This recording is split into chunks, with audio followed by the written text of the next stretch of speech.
Hello. Hello. Hello. Staying on? Yeah, it's working. Cool. Cool. Cool. Cool. Good. I think you can hear a helicopter flying by outside, but if that gets louder, I will close the window because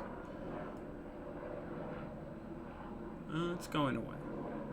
Anyway, hi, welcome. Welcome to more streaming, more good shit. Yeah, we got GameCube tonight. Everyone's favorite, and because a bunch of people said I should do this, I'm gonna stream Zelda the Wind Waker, and it's on my shelf. Don't feel like going up to get it. I realize I usually have the boxes for that, but let's just roll this thing on.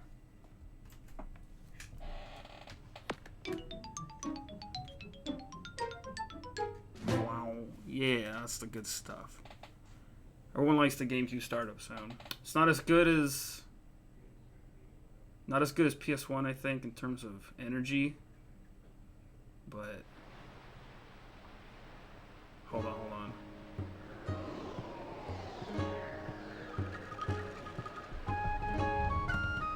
Man, I fucking love this game. Let's just get that out of the way right now. So this is Zelda Wind Waker. It is a very satisfying story. Correct. Hi, welcome. Man, I know, this game is my shit. Yeah, it's Zelda the Wind Waker. Everyone knows this game, but I'm gonna do it. It's quite good. It's quite a good Zelda theme. I'm letting this one roll as I kind of talk over it before we sit on the menu. Because this... Alright. So when I first started playing Zelda games, I picked up... I think Link's Awakening on the Game Boy was probably my first jump in, right? I played that, and then I touched like Link to the Past, and then Ocarina and Majora were the ones that I was like, oh, it's in 3D now. This is wild. And those games are very impactful, as they were for many people. And I kind of caught up to everything at that point, and I really like the Oracle games. Hold on, let me reset this title, where it goes into a demo. But yeah, oh no, you can't see this yet. Oh no, get out. Not supposed to happen yet. No, it's okay. I'll talk over this because hopefully I can... Okay, I got out. Yeah, anyway, played the Oracle games, and basically by the time I got to the end of elementary school and all that good stuff, I was... oh shit, I gotta delete one of these, don't I? Oh wow, all these saves are like not from this decade. That's fantastic. Yeah. This game was the first Zelda that I think I was like actively following news and looking forward to. That's kind of the simplest way of describing what this Zelda means to me specifically. Like, I remember everything from it being revealed and people like not liking the art style at first to everyone then like doing the biggest 180 on that once they played it, and they were like, oh no, wait, this is fine, we're all stupid. And I think the way this game impacted me then was kind of a lot stronger than some of the other ones before. Like, don't get me wrong, Ocarina and Majora, like pretty much all the old good classic ones are like, it's good stuff. It's good stuff all around. They all have different meanings for me is when like I discovered them and started to like dig into them because they're like significantly bigger games than other things I was playing at the time. But I think this one hit me a lot harder because it was the first one that I like pre-ordered in a store. It was like, I think, a gift for finishing a semester in middle school or something, and from like my parents. It was, I don't know. This one hit different. That's the easiest way. We got 3 vlogs because it's an old memory card. I should be able to delete this one.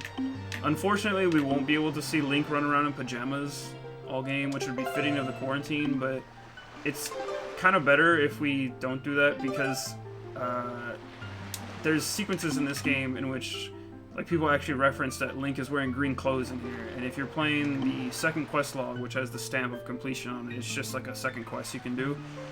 Link runs around in his pajamas, which you'll see in a minute, like for the whole game, and whenever he gets things that are supposed to alter his appearance, people just hand him like nothing. Like they stick their hands out and they're just like, here's your new clothes, but they feel slightly lighter. Like they actually alter the text for that, and that's good. But yeah, Wind Waker. Let's go. Oh shoot, we gotta name him. Oh. Wait a second, I got something here. since I don't think there's enough room for actually me, we can combine both of them. Now we're on brand, as they say. Trademark, registered trademark, copyright.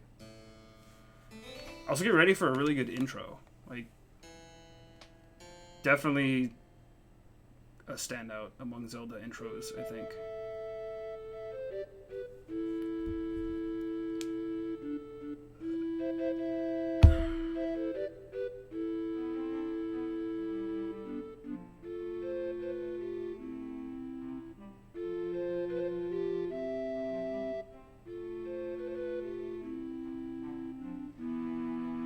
Now, I would read this, but I kind of just want to let this rock. Yes, I have. I bought this game the day it came out. Like, this is one of my favorite Zelda. It's fantastic.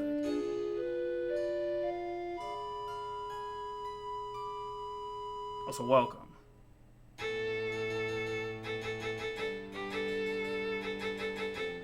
So yeah, for those following along reading this, this is... This lore dump was kind of the first time in a replay percent. Probably just general replay. A bunch of people told me it'd be fun to watch me stream this.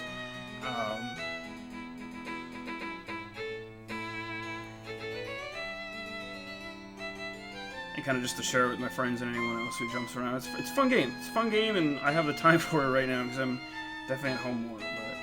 Yeah, this intro retelling, for those who don't know, is sort of you could say it's almost about any Zelda game, but there are implications here. This is the first game that really got people to kind of, well, I think first game that much harder got people to think of, like, oh, there's sort of a Zelda timeline, but not really, but there is, and it's one of those things that's kind of bullshit. But the fact that this was the game that sparked that discussion about it.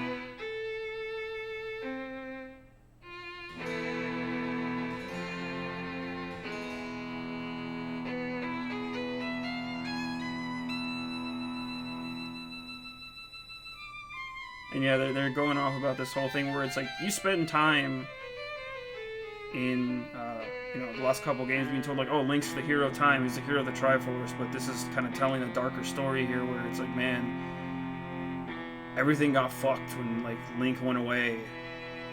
Don't fuck with time, kids.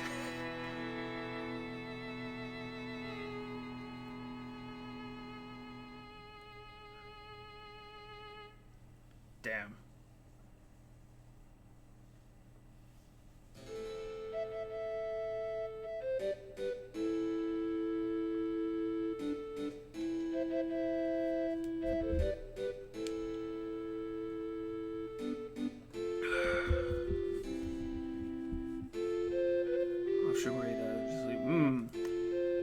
Okay, so if I'm remembering right, I'll do minor spoiler warning for anyone about to dip in. But Zelda spoiler stuff is vague.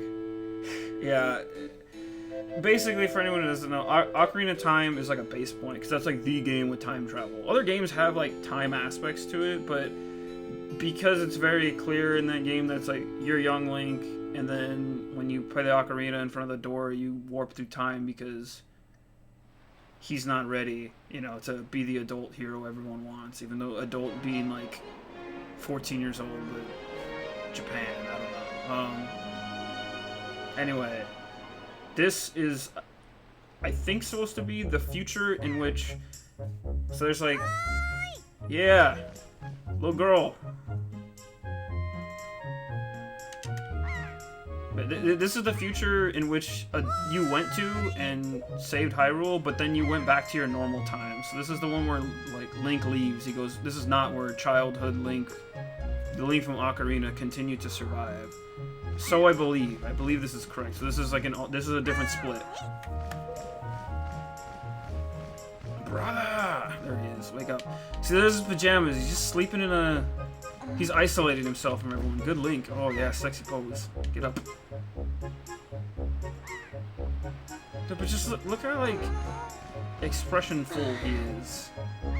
Like, he's tired as fuck. He doesn't want to do anything. He doesn't play this game.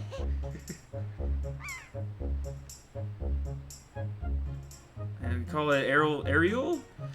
I don't know what the spelling is supposed to, like, or the pronunciation is supposed to be here, but I'm 99% sure it's Ariel, like Little Mermaid, so Ariel's Lookout.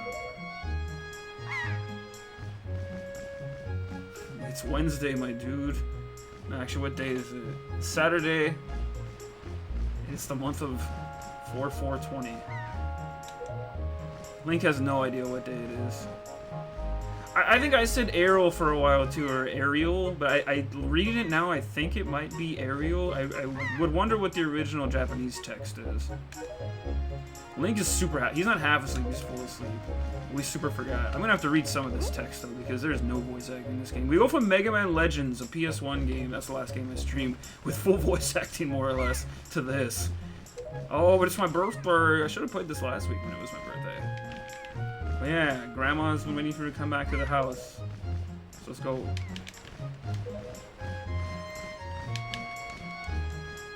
What does Grandma want? She wants to turn up. She's staying quarantined inside. What a good grandma. So yeah, we got free movement. Let's go. Yeah, this outside island. You'll notice, first of all, for anyone who maybe hasn't played a lot of other Zeldas, and this is your first time seeing this, that we got Water World here. Big Water World. Big. Which I think was kind of crucial to why I think this game made like that much more of an impact on me, because like, okay, I played the older games and then I played like Ocarina of Majora, like I said, but then I played this and I was like, oh, this is the next Zelda game. This is a big one. Like everything about this game just felt like grander, bigger, like it was a different kind of big adventure, and I think that's why it's all stuck with me. And like 7.8 too much water, yeah. Everything was water here. You had Region 3 Pokemon had a lot of water, this one had a lot of water. Everyone had water. There's more water to go around. But no, yeah, very, very different overall in setting than pretty much, like even like Twilight Princess went back to a more traditional Hyrule. What was it? Skyward's different, but even Skyward doesn't have like a lot of water. It has a lot of sky instead. But then your Breath of the Wild goes back to another more traditional Hyrule. Really, this is the only one that has this more like water world, islands, just like different theme. I would talk. Actually, no, I'm gonna talk to a lot of these island villagers while we just explore for a little bit. We got some free money, by the way.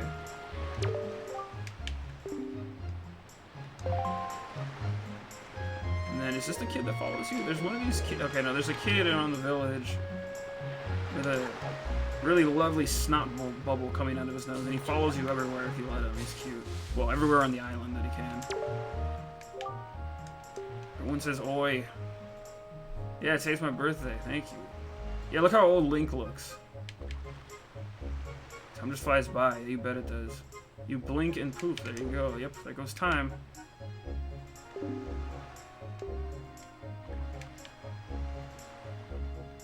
Surprised at the things people drop in the grass? Oh, you tell me, my guy.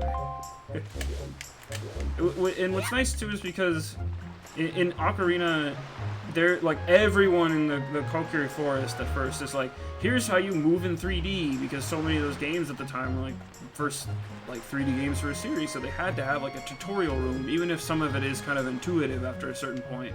But with this game, they still have the little basics, but it's much less in your face, I would say. You can knock this lady's pot over too, but I'm not gonna do it because that's rude. Happy birthday. I go find you. She's supposed to tell you that your grandma. Yeah, we know. Oh, whoops. Basically, she told me how to pick stuff up. And there's still a guy on a roof that tells me how to target. Because instead of Z targeting, now it's L targeting. But the Z button is basically just the L button on the N64 because you do it with your left hand.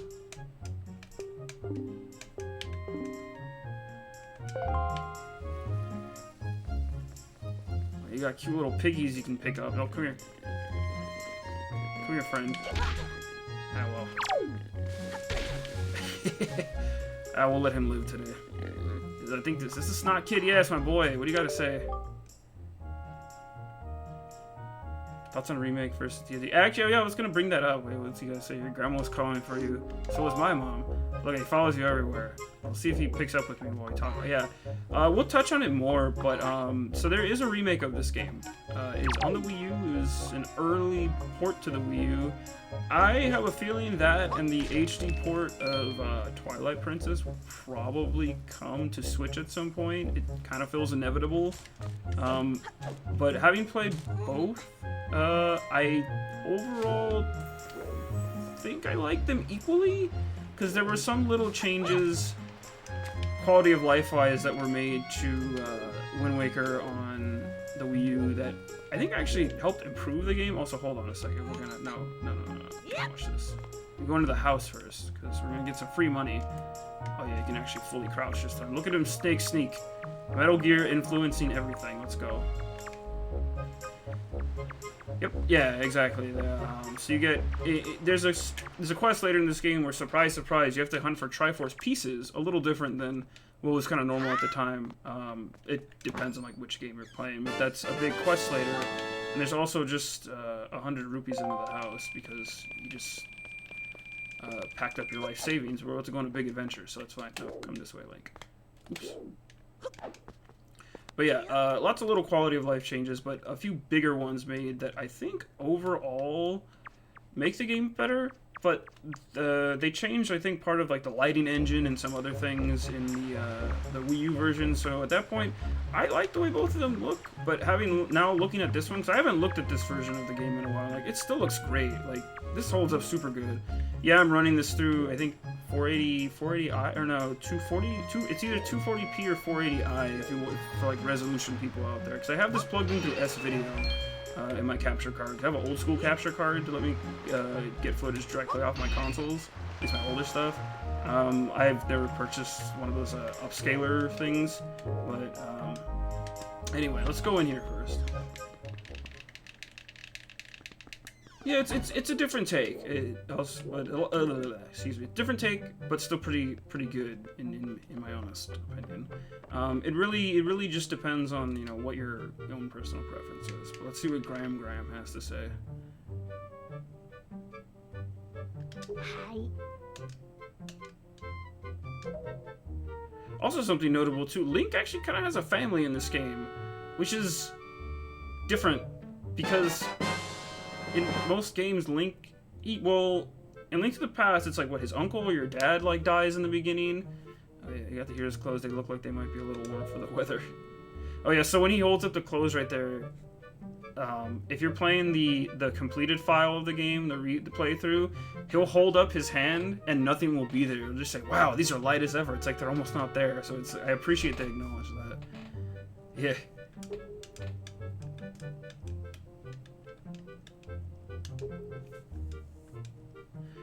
Wow, wear them for one day? So this game takes place through the course of one day? Wow, it's the longest day ever.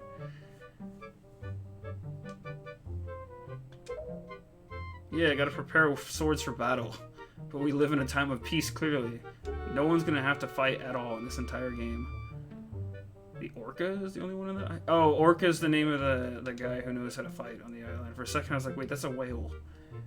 Hanging the family shield on the wall as decoration is another tradition. Yeah. Of course it is.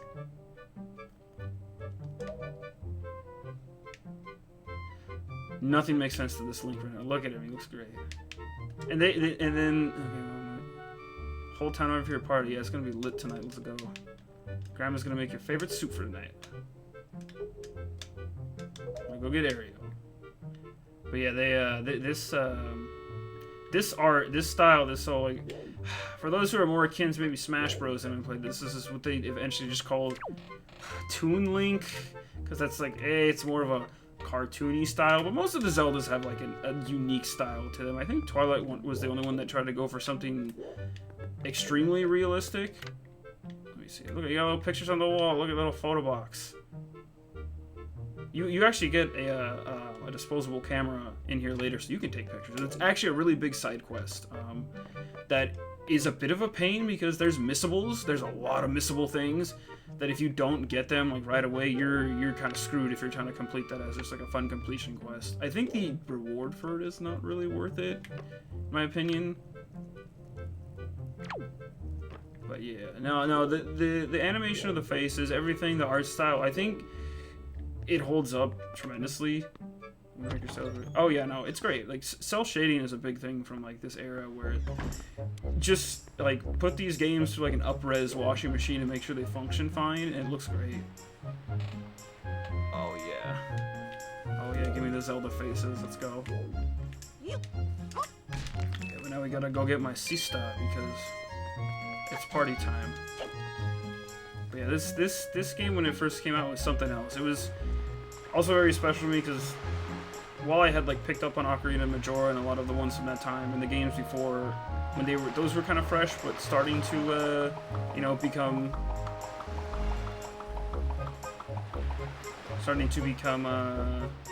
excuse me. I am brain farting. I was starting to become real popular.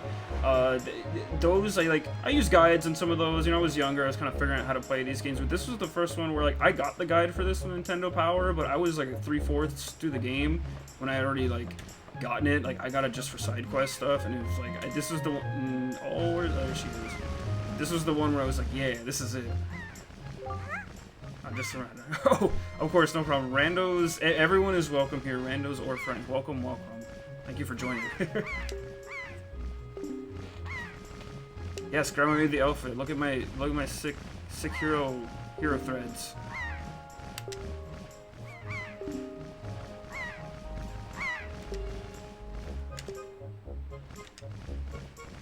Oh, hold out your hand. She got a weird present. Yeah, happy birthday. Got a telescope. What a good sister. And it's got little seagull decals on it. Sick.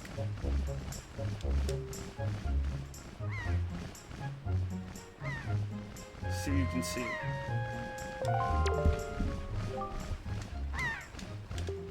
Yes, we love it. What a nice little sister. Luckiest. Look at our house.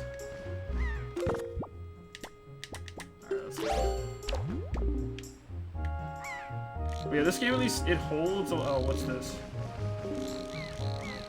Oh yeah, and there's different Zelda races in here. Look at this Birdman. He's looking up. What's he freaking out about? Look up in the sky. It's a Moai statue. Wait, what? Oh no. Another character with blonde hair. What could that mean? I didn't realize that. That's some Naruto shit.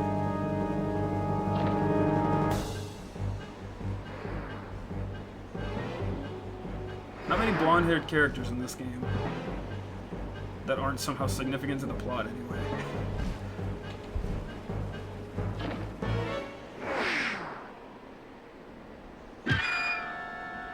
Very nice, suspended in the air bird. Oh, she dead.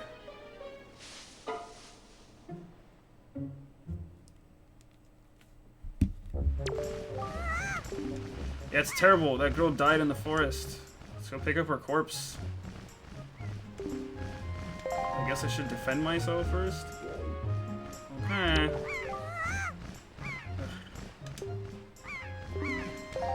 What am I gonna fight with? Who knows?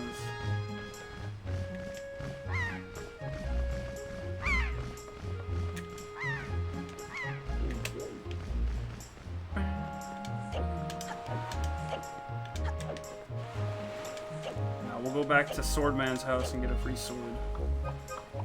No, get away from me, snot boy. Your journey is next time. Speaking of next time, holy moly, I'll dig into it later because I feel that's a whole sidetrack of conversation. When we're doing boat sailing, we'll have a lot of talks, but what's this guy doing?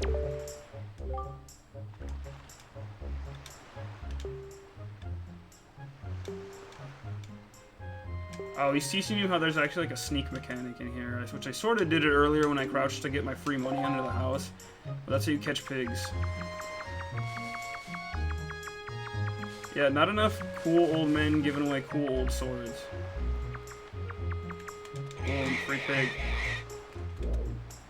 This pig was made to suffer. I'm sorry, friend. I'm gonna just put you down. Oh, you can't even just set him down if you stop walking. You have to throw him. Goodbye, friend. Run free.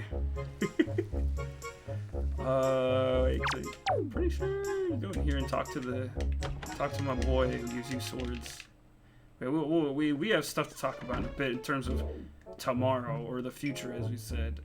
And that's that there are sequels to this game, and that is kind of rare in the Zelda world. But we'll get there anyway.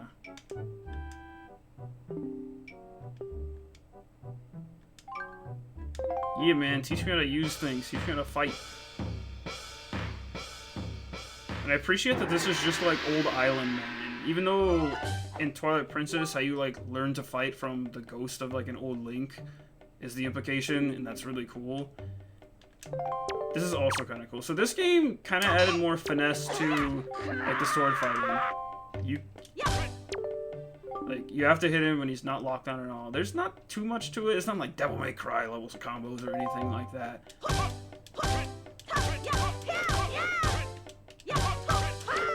But it's still pretty fluid. Because things change when you're locked on versus locked off.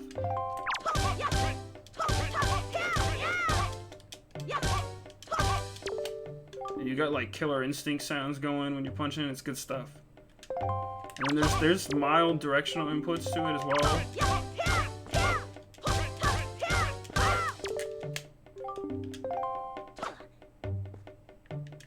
And he can't charge up. But it actually takes a while for Link to get his spin attack. I don't know if it's when you specifically get magic at first, or if it's when you get like an item later. Because things function differently. Oh yeah, there's a parry system too.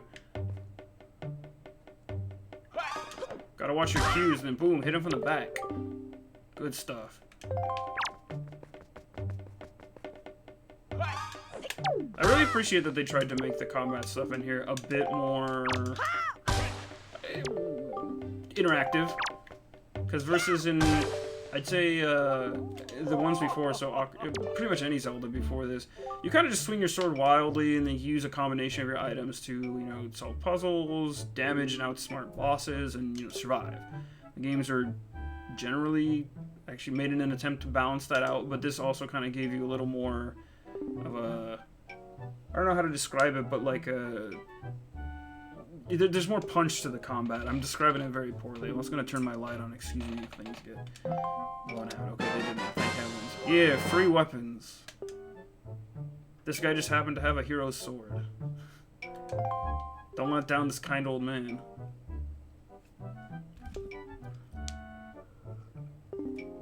God, this blade is infused with the desire to become strong and righteous.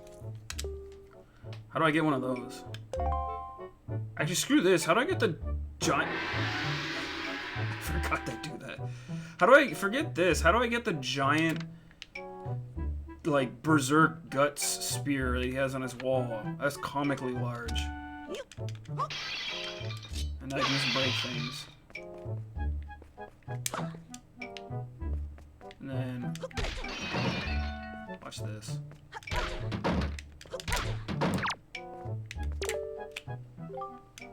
Oh, nice crest. Yes, it does. Oh, yeah. So he has an item on the roll, right? There's actually... We'll get to them at some point. I thought you could knock that down, but there's way more interactables in this game. But there are what I would call like sub-items. You could, I guess, compare them to like craftable items that they might have. Like a modern game might have something like that. Breath of the Wild has stuff like that for sure, but you'd pick that up.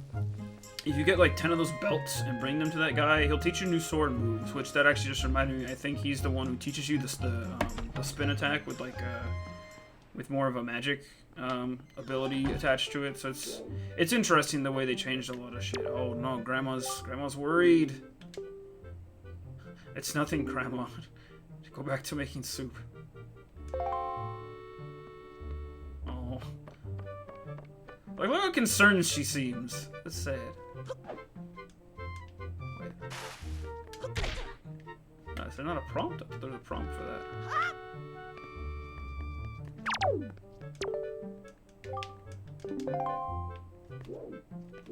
I thought you, Oh, wait. I think I just have to go to the forest first. I thought, because usually they tell you to get both, but As usual, my illiteracy becomes apparent on stream, and I think I just need the sword to get up there first. Look at the cool pirate ship out there.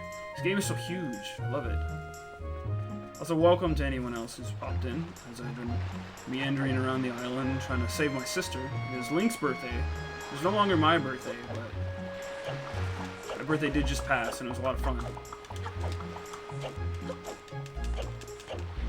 Let's go. And these people all live on this very tiny, quaint island. Where do their resources come from? Where are their crops? Am I allowed to ask these questions in the Zelda universe? No entry. Actually, that's not true. The merchant ships do run by in this game, so that might answer my question. Suspension bridge. Oh no. Watch this. Boom. Goodbye, trees. Now I can start collecting money, too. Even there's not much. Oh, no money. Okay. But also listen to how the music kind of like slowly fades away as I climb up the hill. That's a nice touch. That's good stuff.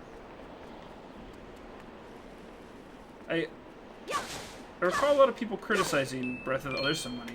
Breath of the Wild when it came out in a very small... There's tiny ways people criticize that game, but that's good stuff overall.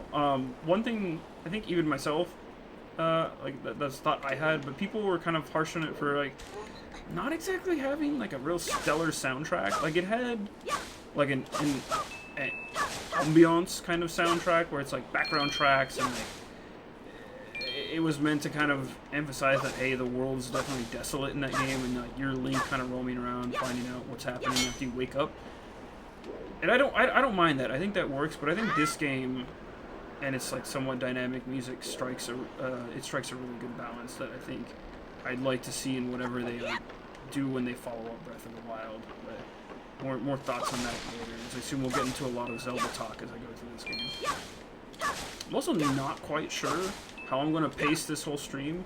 Because usually I go for like 2 or 3 hour sessions. That tends to work. And this is a bit of a longer game, but I do know this game. But the dungeons and everything in here are not laid out in terms of like 3 dungeons and then 8 more dungeons like in other Zelda games. It's different in here, so we'll see. We'll see how that goes. But I know where good stopping points are. Oh, look at that! She lived. Oops. Okay, I'll stop hunting for money right now. Remember, we got $100 from our house. Link just has everything on this island. He got money. He got swords. Girls are falling from the sky. Like this is the best. This is honestly the best birthday ever for him. Like, what more can anyone want?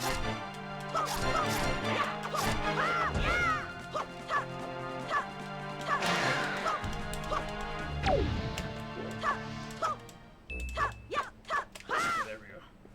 I was just testing input delay, by the way, between my controller and the way I have it plugged in through my capture card. And there's a giant rock here that we will actually come back to at another point. Probably another stream. There's a fairy fountain here.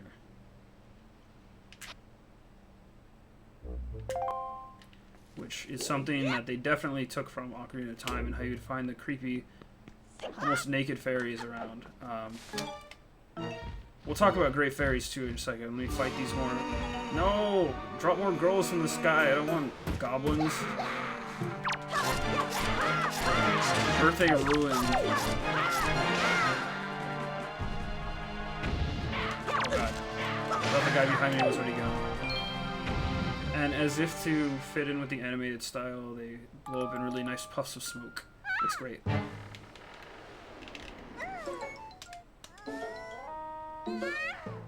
Oh, of course. Thank you for joining. Feel free to stop by anytime I'm doing it. Tell your friends, tell your parents. Stay safe out there. It's a crazy quarantine world right now. Yeah, what's with that getup? She said with like baggy pirate pants and a goofy red scarf.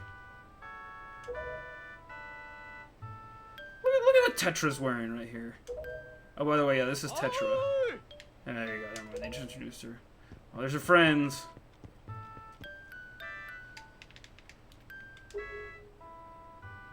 They love her.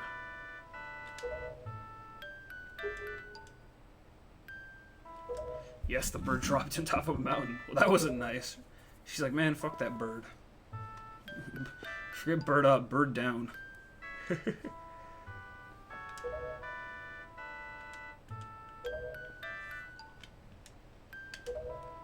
Yeah, fuck this kid. He saved me, but don't do anything there.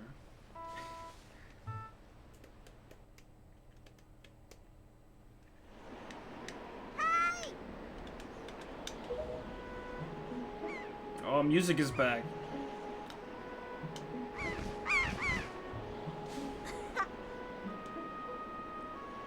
Oh no, don't go on the bridge. Nothing could possibly happen.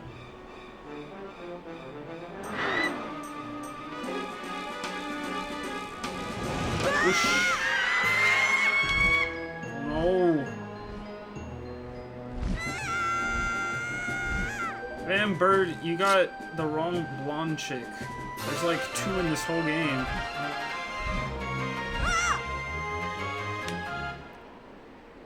Jesus.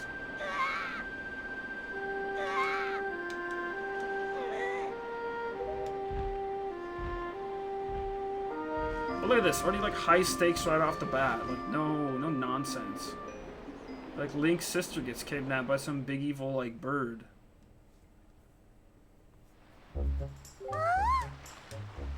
Of course I want to come with you. What are you talking about?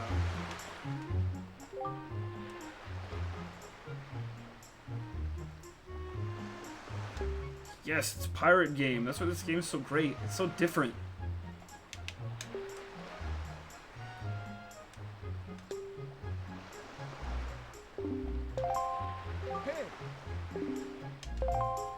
Oh, he's there.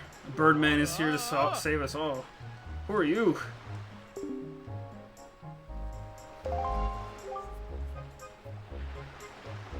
Yeah, if you had come to this island, this would have never happened.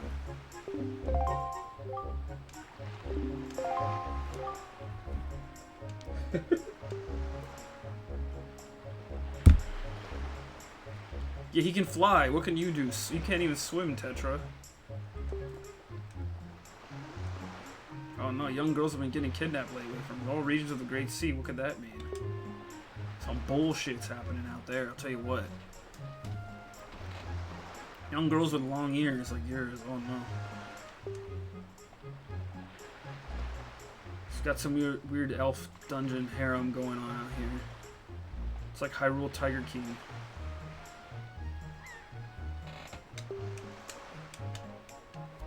Yeah, that bird's an idiot and he grabbed the wrong long-eared, pointy, blonde chick.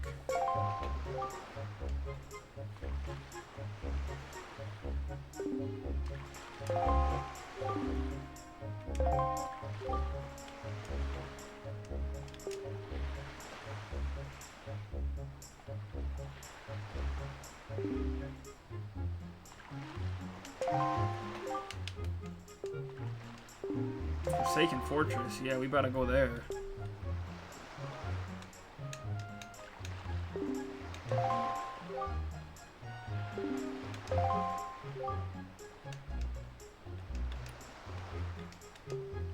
I like how they highlight things too. It's the Forsaken Fortress, red text.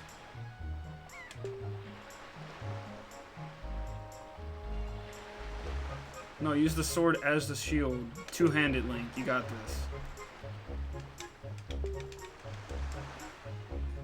Yeah, you're never coming back here. Say goodbye to everyone. Bye, Link.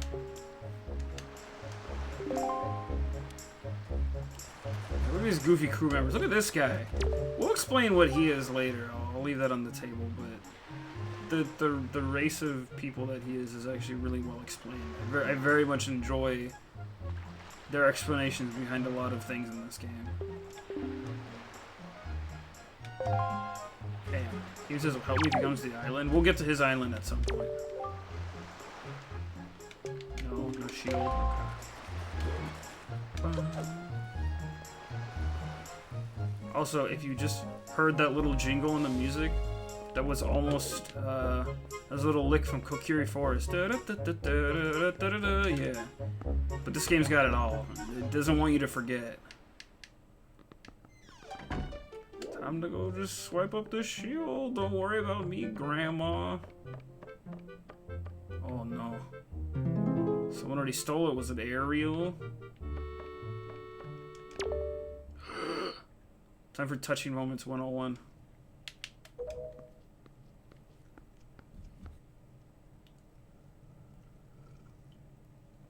Oh, look at him. He's so sad. He knows he doesn't want to do it, but he's gotta.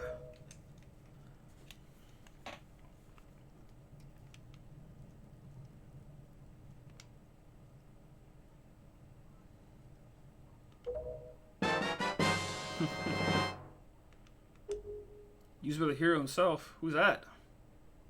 Is his name Link? His name Raw Link? Oh. Damn. Poor Graham. Now we have to go save her. Not that we already weren't going to.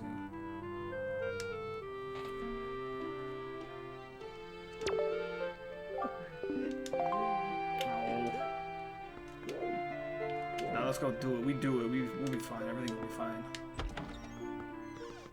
This game is very good at getting emotions across to characters. Like, I remember next stream, if people show up early enough, or maybe like later, I have to set up a video card for it to make sure I have the right display window open on my browser.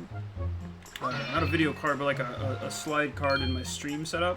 To swap over, but I want to set up a video tab so I can share something with you guys, and that is, so when this game came out, it was like 2002, 2003, if that escapes me, and before this game came out, there's obviously like trailers and pictures, everything, all that good stuff, but before the GameCube came out, there was a conference that was held somewhat like E3, but it was a little different. It was called Space World. It was essentially where a lot of companies, I don't think it was just Nintendo. I could be wrong, but I really don't think it was just Nintendo. But it was a like press conference, dev conference, like kind of, you know, games conference-ish thing of that sort. Yeah, now we got a shield too. Look at Link. He looks real cool now. Look at him. He's ready to fight. Woo! But at Space World 2000 specifically, the GameCube was being shown off. A lot of new tech, a lot of cool trailers, but that was in E3, in which companies don't do this so much anymore. E3. That Space World, companies, or a lot of companies, Nintendo included, they went overboard when it came to tech demos. And new consoles, which are kind of around the corner now with the PS5 and Xbox Series X. That's a mouthful. Hold on a second. Let me see what these fools are about to say. Oh, he's gonna protect my home? Oh, heck yeah. And Tetra's got nothing nice to say to Link, by the way.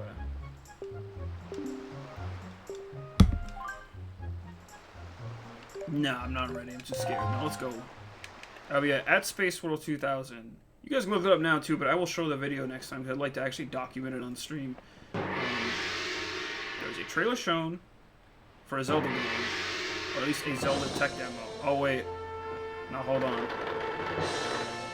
Oh, this music always gives me the chills. It's so cool. Set off on your big ol' adventure. Let's roll.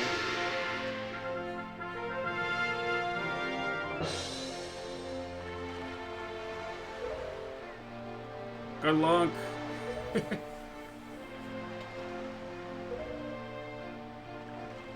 Oh, we're gonna be so sad. He doesn't want to leave. Oh, where's he going?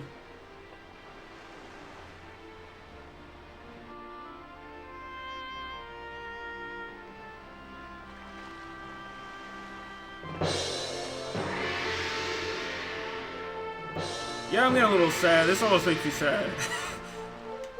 Yeah, psych. Fake out. No, I'm just kidding.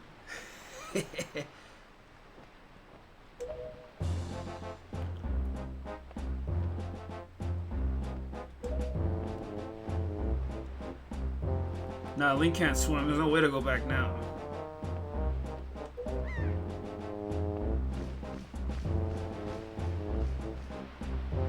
There it goes.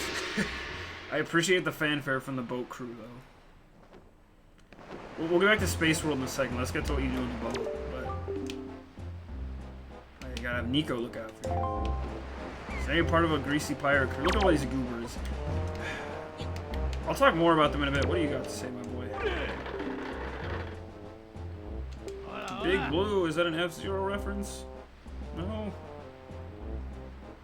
Does this guy know anything about a new F-Zero game? So quit it, yeah, stay out of my way, way out of my way. Yeah, okay, so everyone just tells you to go find Nico. But the whole pirate crew here is rather distinct and high level. Look at this guy! Like, this is the most designed character ever.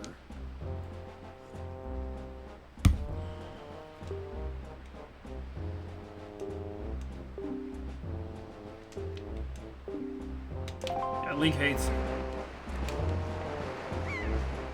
We'll eat the rest of the crew too. Yeah, weird. Why does everyone hate Link's weird getup? Like, have they not played The Legend of Zelda before? Oh god. Yeah. God. Okay. I'll bookend the conversation. The Space World, old E3-esque like dev games conference. A trailer was shown off for a tech demo, in which it looked like Link and Ganondorf from Ocarina, at least their models and like the art style in there they were in 3D and they were in this dark room and they were fighting, and it was just like a 1 minute like fight sequence video, and it was a tech demo, but everyone thought based on that. Oh, hold on, this guy's funny. Yeah, don't go into Tetris room reading her diary. You don't want that to happen. But yeah, and then so everyone thought that the next Zelda was gonna be this big old like continuation of like, oh, the Ocarina style, maybe like a little darker, a little grittier, etc. But instead, this was the first thing shown off, and I don't know what people were expecting, but I definitely can tell you that no one was expecting this, and I think that's why initial reactions to this game were so just like, what? Oh, my boy Nico. He's gonna make me play puzzles. You like puzzles, don't you, Link? Do you want to play a game?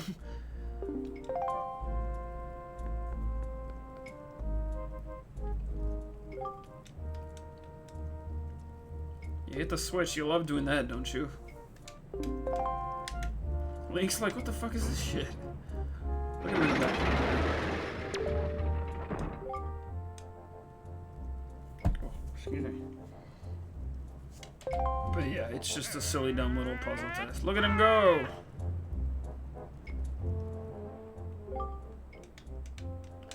He's basically just teaching you more movement, but actually movement in here is a little more complex, definitely, than like Ocarina or Majora. Majora had some complex movements with like the different masks and the forms you take on, but you didn't get no rope swinging in those games, that's for sure.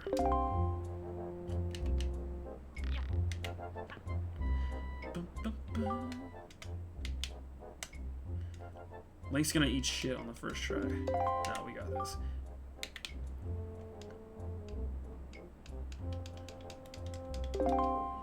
Yeah, do it fast. Speedrun this tiny section.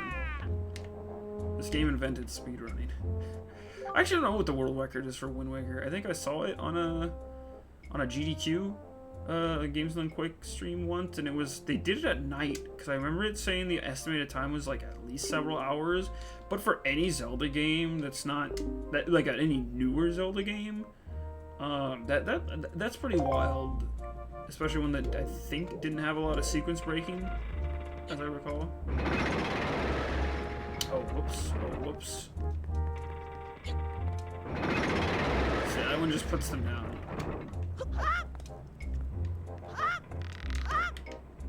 Oh, I overshot. Damn. Link really did eat shit on the first try.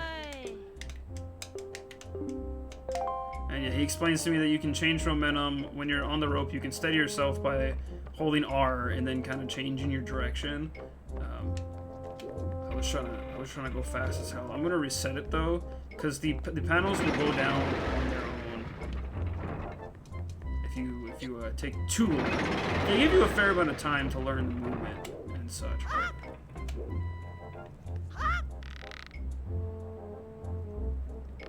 Yep. There you go. Kind of gotta let Link take a little slack on the.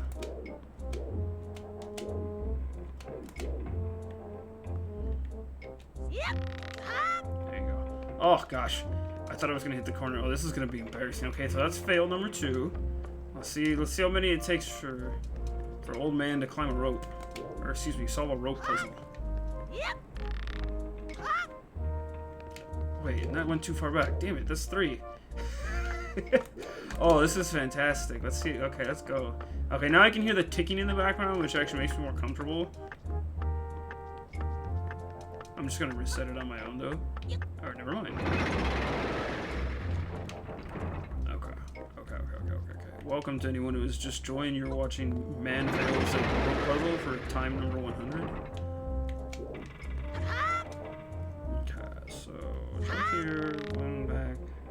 Because even just like touching the stick gives Link a little bit of momentum, but you have to pull back first, or else you're gonna mess up like I keep doing. But if you the way you like launch in at first will give Link like the exact direction you want. The game is pretty accurate with that. Even though the ropes are swinging in the way that they are, that's just to kind of give the effect of like, oh, you're on a ship. Like if I jump right there and like push right now, perfect. There you go. Oh god. And now we're ticking.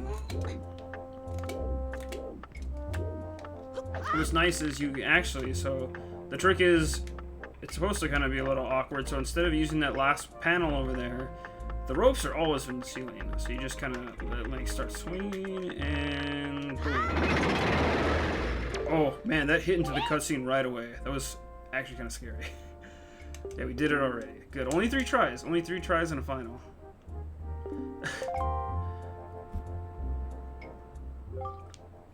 Thankfully, now we are Nico's underling. Thank heaven. That's just what I always wanted.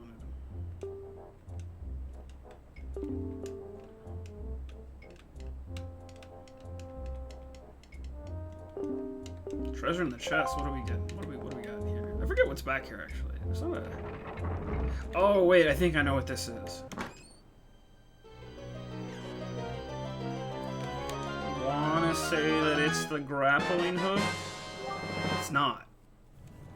I forget where you get the grappling hook. Let's read the next spoils bag though. This is, so I mentioned items earlier, like secondary items of sorts that you use for like, you give those power belts to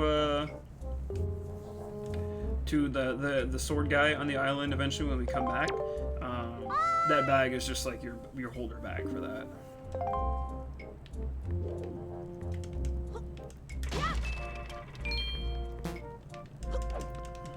But we're gonna go back up top because now Tetra's calling us. Ooh. We'll learn more from Nico someday. Later, my guy. But yeah, so many tiny but significant improvements to movement in this game. Almost to the point that like I think movement and other things in Twilight Princess, it's different. But there's some things in here that I think are a slight bit more like detailed and complex than it is in there. That game, of course, has a lot of different other stuff. Maybe someday I'll play that one, depending on how well this is. That game's long, though. This game's long, but it's a little shorter. I think it's easier to pace, too. Twilight's a big boy game. It's a big old game. And now it's nighttime, because we were under there failing for hours. But look at this skybox, though. Like, also, thankfully, we have, like, smacking camera control, which, God bless the N64 and its amount of trying and, like, doing things first, but having C buttons instead of a C stick and, like, never being able to really adapt to that, it definitely did the 3D analog stick first in the middle, but having that second stick there after on the DualShock on PlayStation, it was definitely a necessary improvement. We're messing around with Nico. Don't worry about it. She knew everything.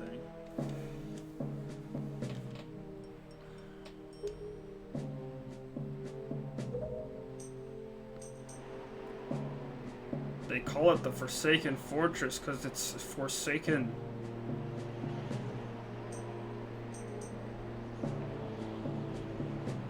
It's hidden in Alaska's Fox Archipelago. Metal Gear.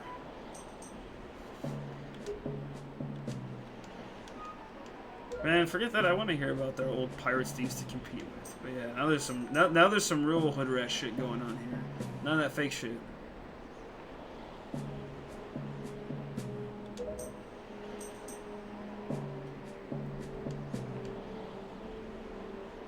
What do seagulls mean? Oh yeah, by the way, if anyone didn't notice before, Ariel, when you were on the island, she loves seagulls.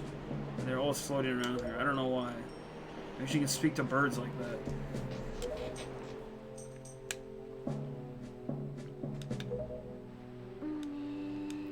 What she got planned?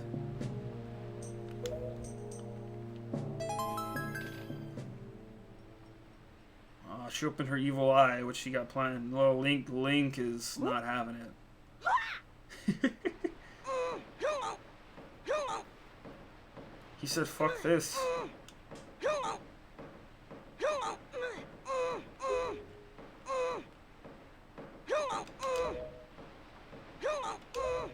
No, nobody is ready for this. Yeah, we're pros at launching you off a boat. We do this all the time.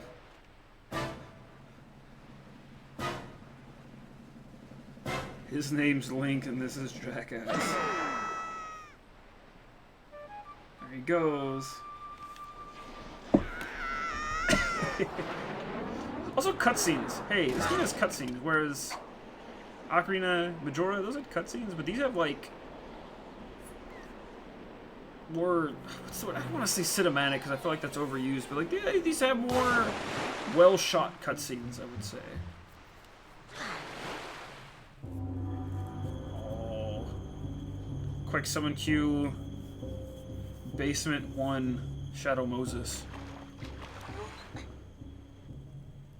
Link really does Metal Gear it right here. Look at that. He swims in from the tunnel, even though he doesn't exactly get shot in on a torpedo like Snake does. But oh gosh, for those who couldn't feel that, so I am playing on a regular controller. But for years, I used the official wireless controller on the GameCube that it had, and that doesn't have Rumble built in because, hey, it's, what, like 2001 when that came out, so to give it some slack. But I forgot that, so what happened right now is, even though you don't have a fairy that follows you around in this game, you have this stone in your pocket, which is it's kind of the replacement for Navi in the fairies. The stones always act as a helper, and that's kind of been a thing for the 3D Zelda, just for anyone who needs it, but it's also like how other characters might speak to you now. So in the case of Tetra using this magic rock to talk to you, here we go. Nah, she's don't give it back to her. She needs it back, but don't give it back. Keep the cool magic rock and sell it.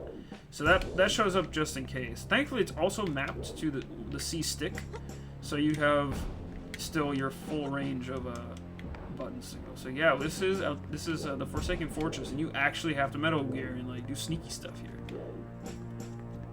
Basically, the game is just don't step in the lights.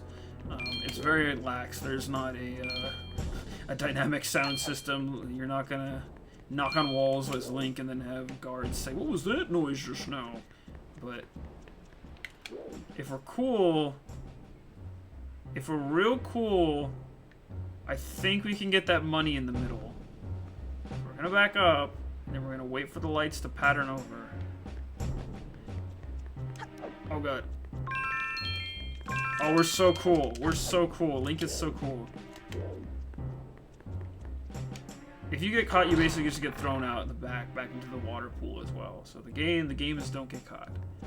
And this is like such a different sequence for Zelda, right? This is heavily more of like a set piece almost. It's like Zelda at this point was pretty formulaic, and then it's like you have your overworld. Something usually spurs Link on his quest, whether it's an old man giving him a sword in a cave. That mouse just ran over an open window, I think, if I saw that right. And look at this. You don't have a map yet, but you can look at this map over here. So we are there. And I think ideally we want to go to the left. Wait, can I go to the left? And you look at these areas, they just load seamlessly right into each other. And then, because I know eventually some moblins will show up here.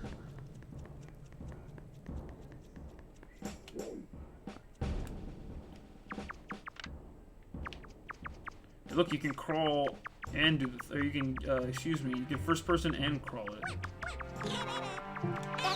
Okay, these enemies you can fight. What? Wait, where's Link's sword?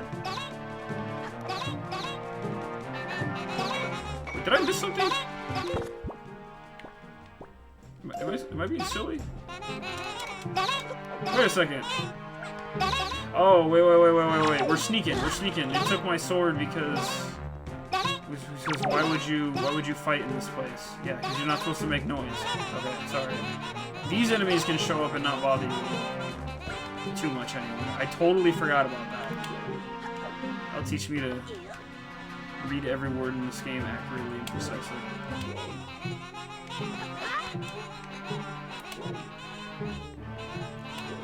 So you remember how we learned to swing on ropes, friends? Continuity. Wait, we're gonna explore the fortress a little, because when you get to the higher up rafter areas like this, you got some good stuff to do. Good stuff to get up here. Yes, good. We have a compass, so now we can actually see items, which is good because I actually want to see what I'm missing. So I'm gonna run all the way back around and kind of explore the fortress a little. Oh, thank God he grabbed back on like that.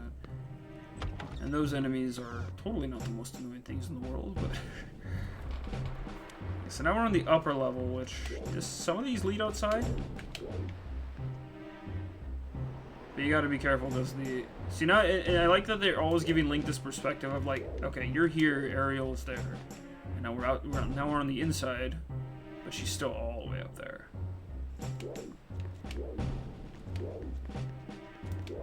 But I'm gonna be a minute, I'm gonna dip around here. I want to make sure there's no more chests or anything that I missed out on.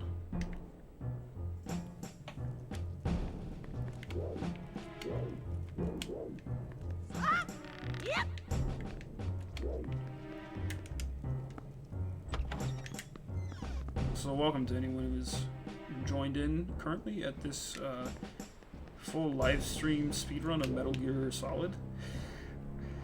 I'll stop with the Metal Gear jokes. Just like now having, because okay, when I first played Metal Gear, that was probably like mid-high school when I finally like picked the whole series up for me. So that's like 2007-ish.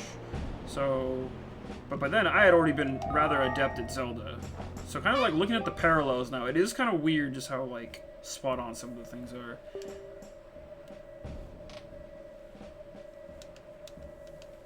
After the tower begins in the rear of that room. You got that? Yeah, so she's just letting me know how to find my sister. You know, we'll get to Ariel. This sequence isn't too bad. It's pretty simple once you know what you're doing, but the fortress is still pretty fun to explore. So here's our big bads right now. I have no weapons, and that door right there is where I want to get to, so...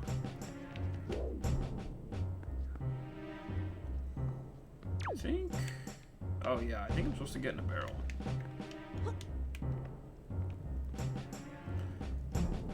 So yeah, no boxes, but you got barrels instead. That's good.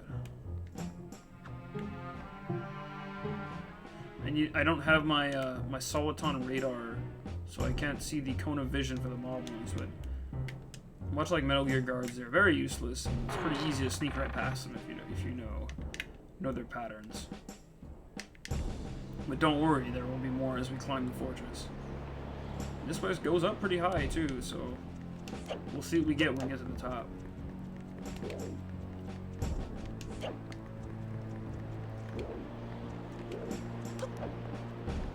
Pretty sure I should grab this. Yeah, we got more of these goobers over there. I think the cone of vision is more or less right in front of them. Like if you're in the range of their lanterns at that point, you're kind of screwy. Here he comes.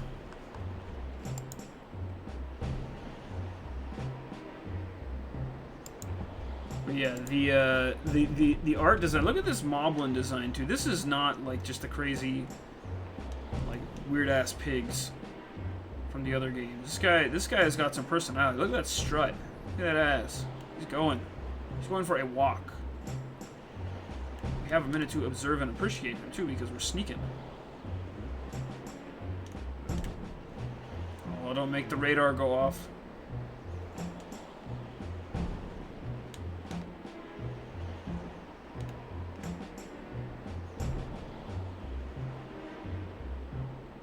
I think I can pretty much dip this.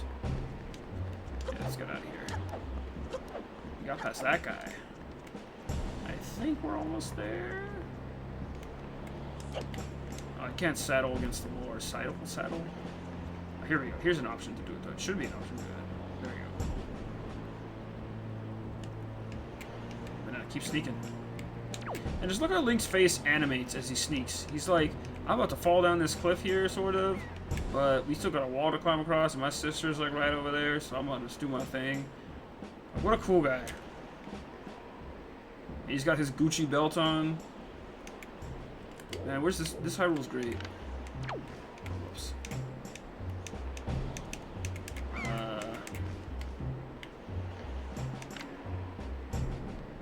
Just want to make sure. Okay. Oh yeah, and then the.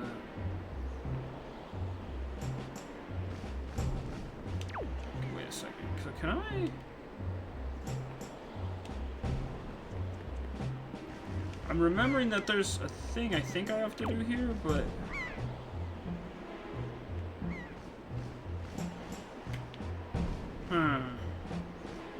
So I'm remembering right now that I think I have to go and take out the spotlight.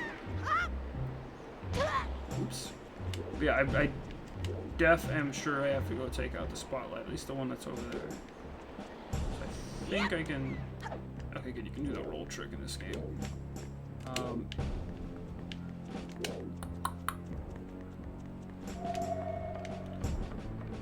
I'll ignore Tetris 1.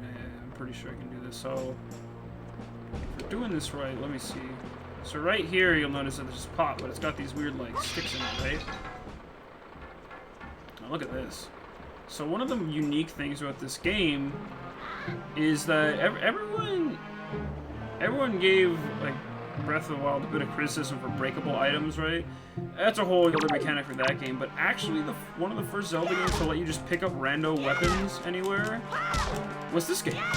You can't keep them in your inventory, they're kind of dependent on where you are, but this guy as well, look, he had like a stick like that. If you so choose, you can pick up this item. Once you're done with it, you throw it, but these sticks, you can also use them as torches if you get them in the right area, and that's how I stopped the searchlight. But it's that one that I need to stop, so we gotta get over there. And I think... Can I just jump over there? Hold on a second, hold on. We're gonna try to do something really risky here. Oops. Oh, I don't think this works. Oh, it works. Nice. Oh, totally knew what I was doing there. Totally 100% planned. But there'll probably be some more sticks over here. But that's something I think that was interesting. It was just like the... Wait, can I not get up there? Oh, I have to go over there. They brought in the... Can I climb? Oh, no. Or just the way that they brought in the weapons like that. Wait, so how do I get over there? Can I climb up over here? You have to go at it from over there. But the way they brought in that new mechanic of like different weapons that you can pick up, that's stuck pretty much for most of the Zeldas, and I thought that was pretty cool. But a very fun mechanic in this game, to be sure. And it's been interesting to see how they've evolved that over the years. But let me see. I think I have to go in here then if I'm going to get to, excuse me, that ladder. Where I take out the, Oh, was I already here? No, it was not here. There's another part of the fortress.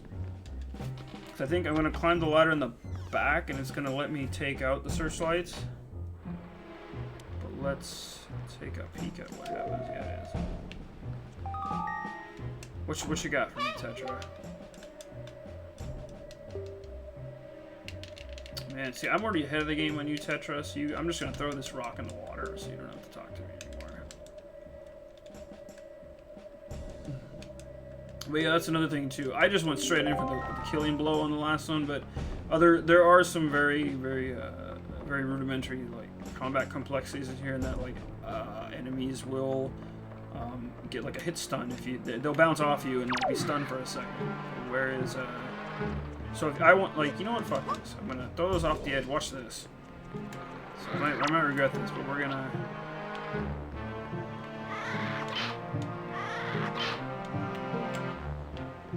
see if I can get this guy to... Bam, look at that. Got him to drop his item. Now I'm gonna take you and kill you with your own sword. Oops. think it's hard.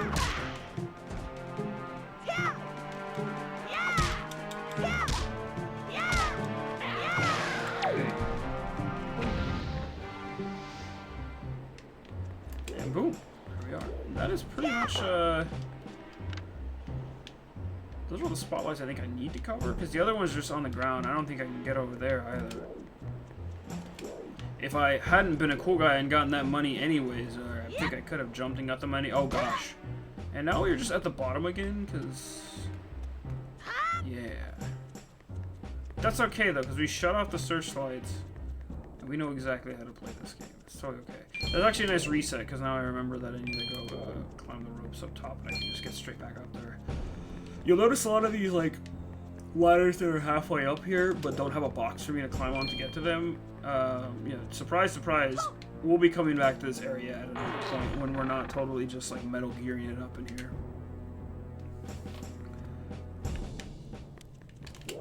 Also, another welcome to anyone, once again, that's joined in. Oh gosh, okay, so now, wait a second. How did I go that way before? Yeah, we went this way. Now we are going to go back up, and then we should be able to sneak past. But yes, welcome to Wind Waker on this surprisingly lovely quarantine Saturday, at least where I am.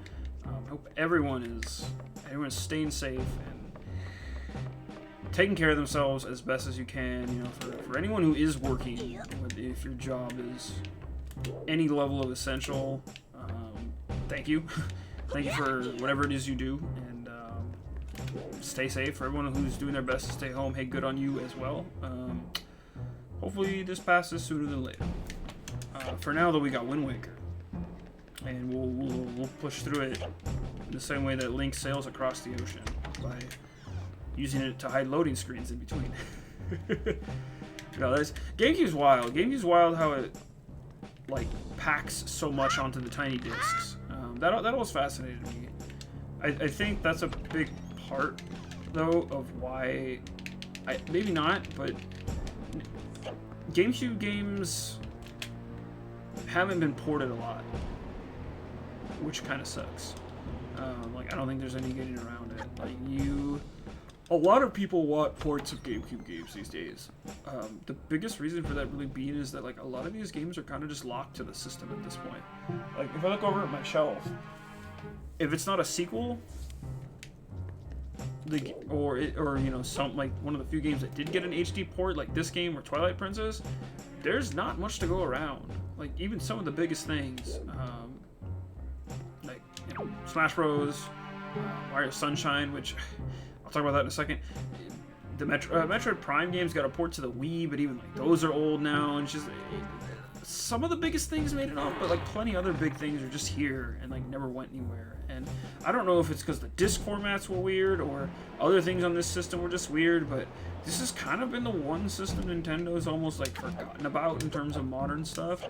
Whereas, like, the Wii shop had N64 games, and even the Wii U shop had a few. Like, N64 is notoriously not easy to emulate, but they've done it before, whereas the GameCube's, like, unless it was a port that was already, like, on the Wii or something, they just never did it.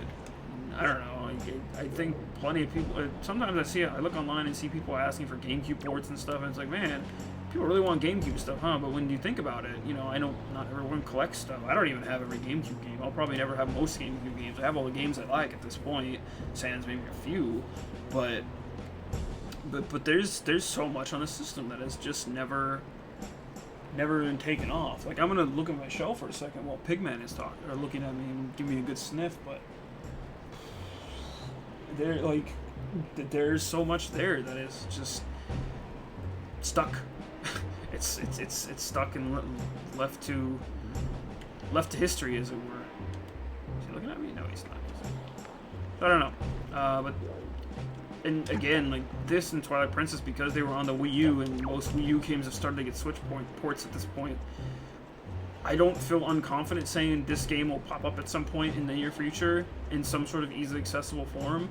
But what's to say about all the other ones? But I put a footnote earlier when I said Mario Sunshine, because there's a rumor I saw recently that said 3D Mario games are going to be getting ports or upgrades of some kind for the Switch because of Mario's 30th anniversary coming up. Wait, 30th, 35th, 30th, 35th. I forget. Because 35th. And on paper, I'm like, okay, sweet, I'll play. Oh Jesus. On paper, I was like, okay, cool, I'll play some more 3D Mario. That is no skin off my nose. I love me a good 3D, most of the good 3D Mario games. But everything I've seen about this so far has just said, oh, rumor or like detailed source. And to me, the minute I see that, I roll my eyes back and think, man, are people really still taking this kind of like this like game magazine bait? Okay, I think Mario 3D World is very likely to come to Switch. That's a Wii U game. They could throw in some extra levels and maybe an extra playable character or two, or just some like extra feature set, and then boom, you'd still have a game that, whether they sold it at $60 or even a little less, a game that was like, it's still a pretty good game. And even if it was one of the higher selling Wii U games, a lot of people probably didn't play Mario 3D World. It's a solid game. You can get up to 4 or 5 people playing it at the same time, and it's still a really good experience on its own. So that one makes a lot of sense. And then you just go back down the list though of like big 3D Mario game. Oh, look at this. Oh, we got trapped. Found the sword.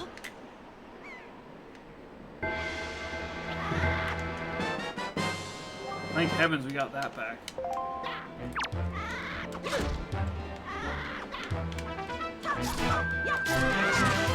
You got this great showdown music. Well, that guy's weapon fell behind the spikes. I wanted to pick it up and hit him with it.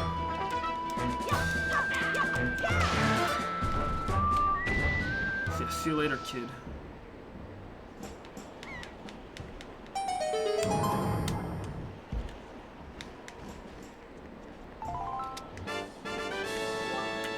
Joy pendant, oh heck. So this is one of the items you put in the spoils bag. You give these to this lady that's on this island who just like really wants joy, is the dumb plot point for it.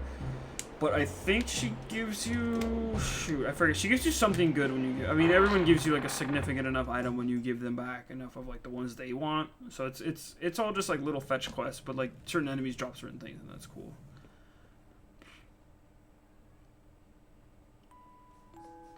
Oh, look at the girl jail.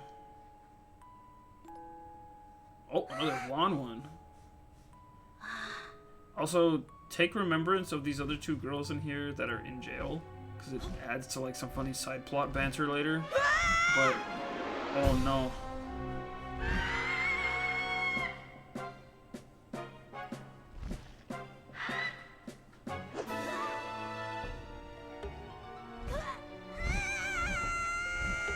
Yeah, so there's the rich blonde girl and then the poor looking brunette girl. Just keep that in mind. Oh shit. Time to feed. Oh, get ready. Get ready for one of my favorite Zelda things ever. Who's that? Who's the big boss of this fortress?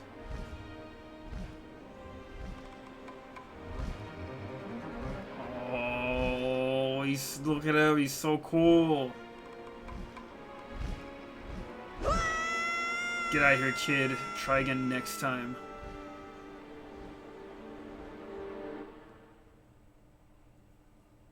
Oh, I forgot that they don't fully reveal him there, but yeah, hey, big old doodad spoilers. That's the Ganondorf of this game, and it's one of the best Ganons. He's hands down one of the best. I think he stands as one. Oh, wait a second. Hold on. Another cool guy appears.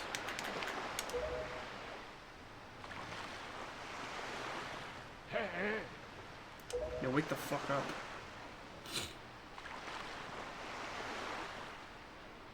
Oh.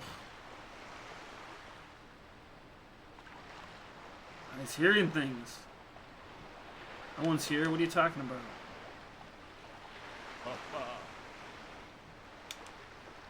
Did you wake up, you shit kid? Oh, it's a talking boat! Jesus. You get fucked.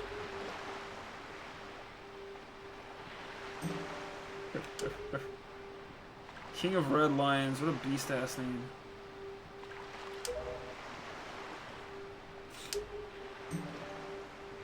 And so this is your friend. Screw flying fairies. I want a talking boat.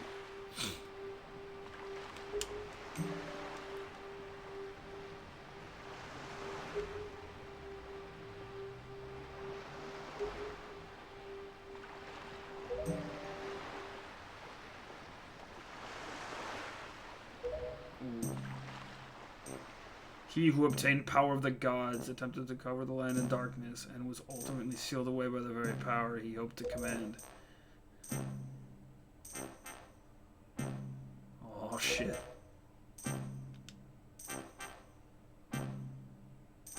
Yeah. Maybe because Miyamoto wanted to make a new game. That's why the seal weakened. But let's not talk about that kid. But yeah, definitely one of the best Ganon iterations. We'll talk about the rest in a second.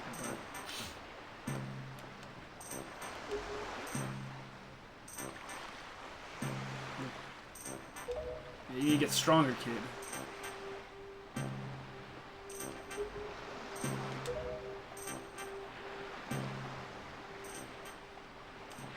To the Great Sea. Oh no. Can't do shit. I'm a boat, but I can't swim.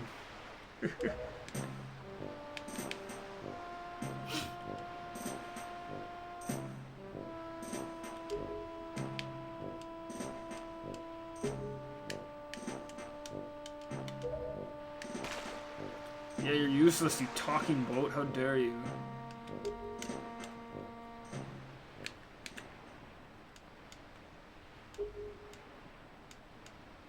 No time to play. We got a whole game to play here, man.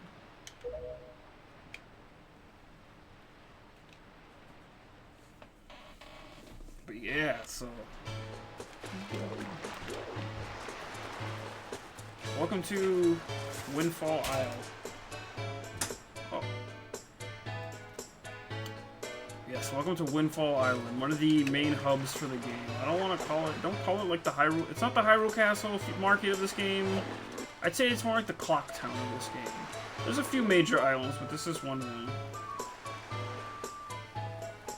You go back to Outset eventually, but... Like we're aliens or something weird? We're good girls and we don't spread rumors? Oh man, these girls have the most chisme ever. Can't you see we're busy? Doesn't mean you just come up and talk to us when you're like jeepers.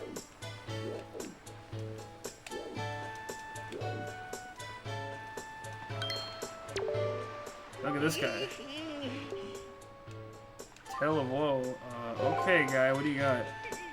Our sweet daughter, my only daughter, poor Maggie. She was captured by a bunch of villains and taken to a forsaken fortress. So yeah, this is the brunette girl. It's her father.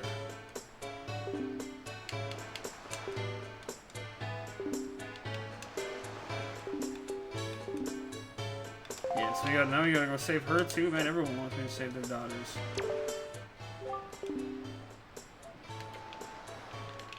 That's because no one can set sail here. Where are the boats? Hell yeah, sailors, let's go. This guy got anything to say?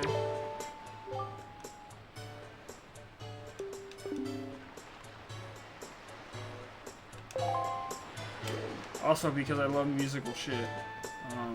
If you listen very closely, I'm pretty sure this song is written in, the music for this place is written in the same vein as, or the same key as Kakariko Village. At least it's got a lot of the same melodies in it. Not quite the same, but a nice reinvention of the idea. Same motif, I believe that's the right way of saying it, but what do I know?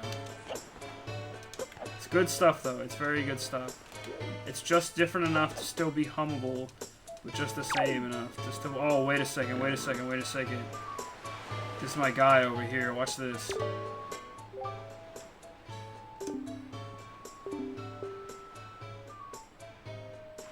I don't understand who this guy is supposed to be, but he loves to dance. His name is Tot. World's charismatic dancer extraordinaire. Link's got no rhythm. He's like, fuck this.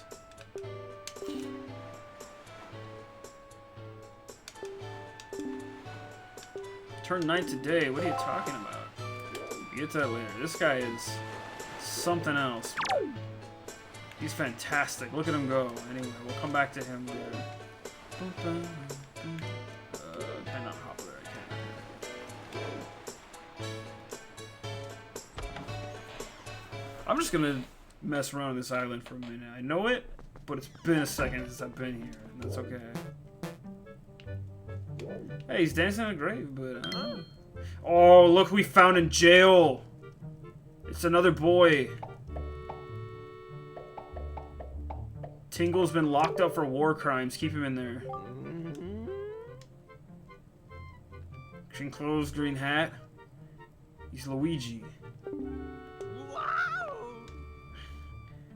Wow, he's digging into it for fairies.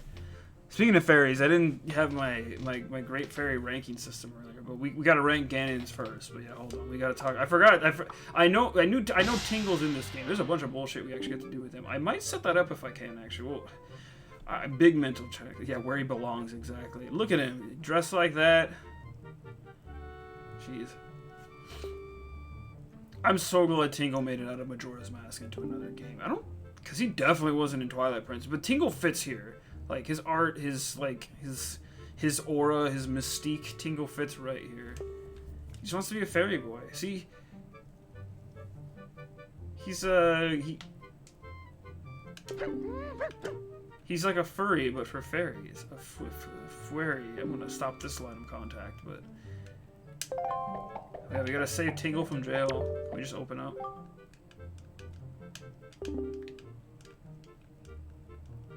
Yeah, he's gonna give me some cool shit if we save him from prison, so I guess we'll help him, but... God, I'm glad Tingle was behind here. I thought this was gonna be a rando house. So I know Tingle is in this game, so anyway, hold on. Okay, 3 things then we'll talk about. Tingle is first. Tingle actually gives you something called the Tingle Tuner, and that adds a bunch of extra items to dungeons, and it's somewhat optional content, but I mean, it's all baked into the game. But what you have to do is, I'm going to show it off next time, I think, because screw it, we do cool things, and we're going to see if it works right. The Tingle Tuner, it requires you to use the Game Boy Advance connected to the GameCube with the link cable that you had for that. And thinking about that gets me really excited, but also really scared because I don't know how I would show that off. I'm just like holding it up to the screen for you guys. But I think that could be cool. But it like lets you use the map, and it lets you... What's this guy saying? Hold on a second. Oh, we just saying I'm a tourist. Anyway, it makes exploring dungeons and other parts of the game more interesting. It's totally optional, but you can get some cool stuff from doing it. I think we're gonna show it off next time. So if we can at least get the Tingle Tuner item, we'll set it up, and then I'll charge one of my Game Boy Advances. I think I have an SP somewhere around here that could do the job. I just have to dig a charger out. But yeah, Tingle and his Tingle Tuner in this game are some cool shit. Because this is back in that era. Well, you know what? No, I'll talk about it later. We'll get into the Game Boy Advance stuff later. That's a whole other tangent. Yeah, Tingle Tuner. We'll do Game Boy Advance stuff next time. Cool stuff though. And I'm excited. I'm very excited. Now, we either rank the Great Fairies or we rank the Ganons first. Speaking of Great Fairies, actually, let's go in here. And when I say rank the Great Fairies, I'm talking about designs for each game. Oh wait, no, oh yeah, so this is the lady who you give the joy butterflies to, I want to say. Like, watch this. Actually, I don't think you can do it yet. Yeah, so there you go, and you equip it like that.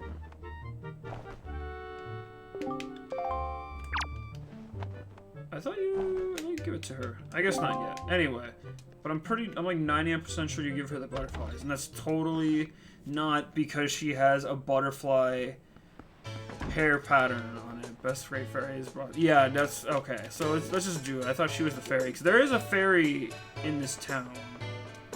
I just forget where. Or no, maybe it's the photo house. There's a house with there's so much in this game. I love it. What's this guy have to say? He's another cool sailor. But yeah, okay. Great Fairy rankings. So you got I think we'll just stick to the 3D games, because all the 2D ones have like very... Oh, look at these bully kids. They're no bombers.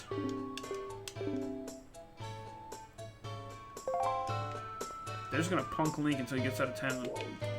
Everyone likes to follow Link around, but it makes it feel so dynamic. It's like the Booger Kid. Look at these kids. They're following Link around. I got my little gang here. Let's go.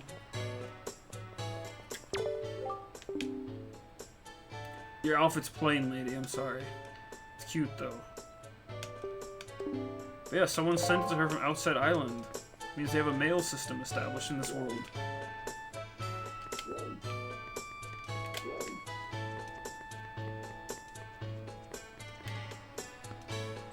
Don't worry, I generally remember where the sale is, but I'm also just wandering around so I get a good lay of the town again. And also just kind of showing you guys like how much is packed in here. Oh! Gosh, okay. Great Fairy ranking in a second, but a couple cool things. This is a rich dude's house, right? I was trying to see... Because I know there's some pictures in here that I think are actually pictures of things from, like, Ocarina or another game, but I need to be sure. Somewhere in this game that stuff exists. It's more island pictures. More rocks. That's enemies over there, I think.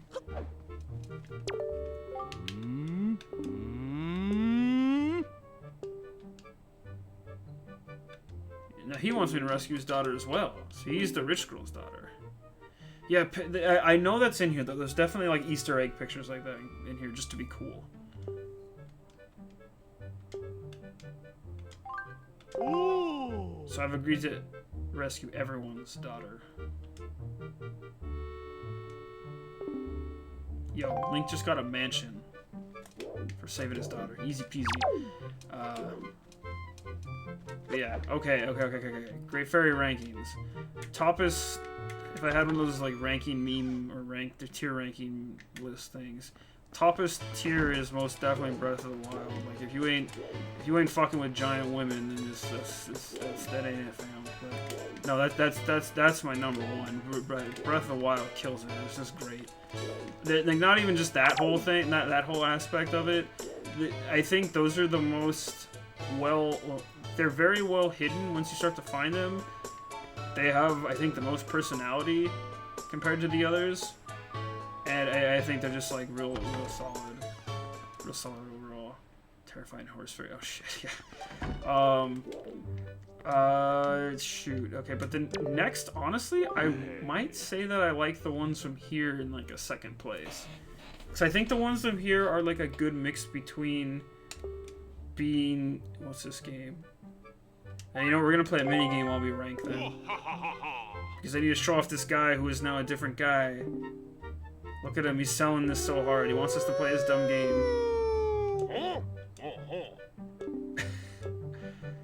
God, this game's silly. So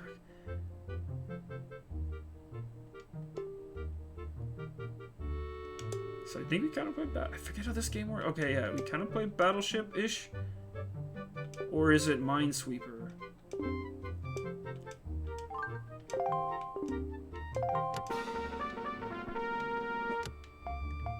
Oh yeah, we're playing Minesweeper.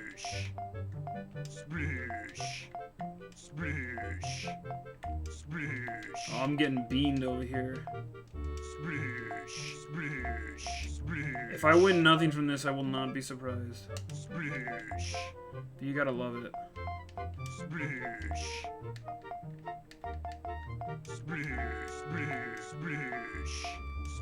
Wait, am I doing this right? Oh heck yeah, we hit one, thank heavens. Oh, okay, yeah, no, it is Minesweeper. I'm running low. Oh, the other one's right there, damn. I hit one though. Yeah, this guy's conning kids over. What does he charge adults to play this? Okay, we're gonna do one more. They're definitely not in the same place though.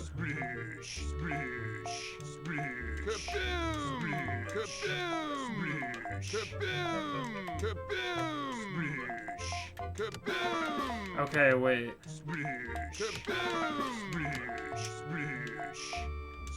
What, is that it? Oh, it is it. Okay, wait. Oh, we gonna do it? Nice, we did in 21. We couldn't do 20, but that was actually pretty solid. What's he got to say? I think 20 gets you a heart piece. I actually just wanted to show this off because of this guy. Look at him, he loves it.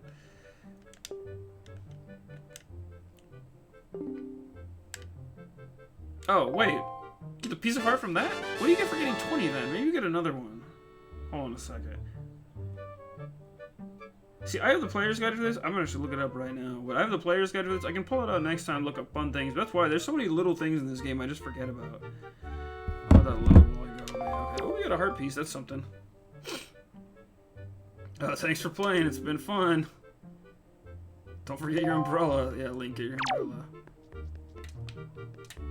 Oh, jeez. That's silly. No, that's good stuff. And Link cannot roll upstairs.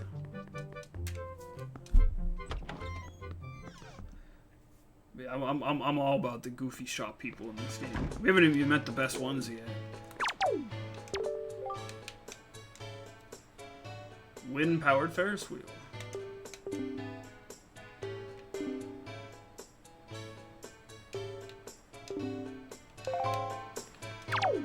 And yeah, wind is obviously a very, very big factor in this game. But yeah, holy moly, holy moly. Breath of the... Okay, yeah. Wait. So we got no wind right now. But when you have wind, which... Hey, the game's called Wind Waker, or maybe Wind Whacker, depending on what dialect you use. No, it's Wind Waker.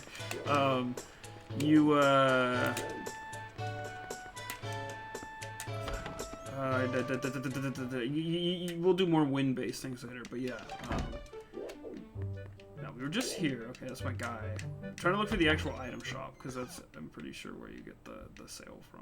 But you do like you don't buy it with money or anything? I think you buy it as a side quest. Okay, now that's the photo box guy. That's the teacher lady. Oh, the shop's down here. I'm just... Yeah, Eskimo man. There he is. Look at him. He's like, no, come buy my shit. Story's a strange one. Do you have time to hear it? He came from Ice Climber Land.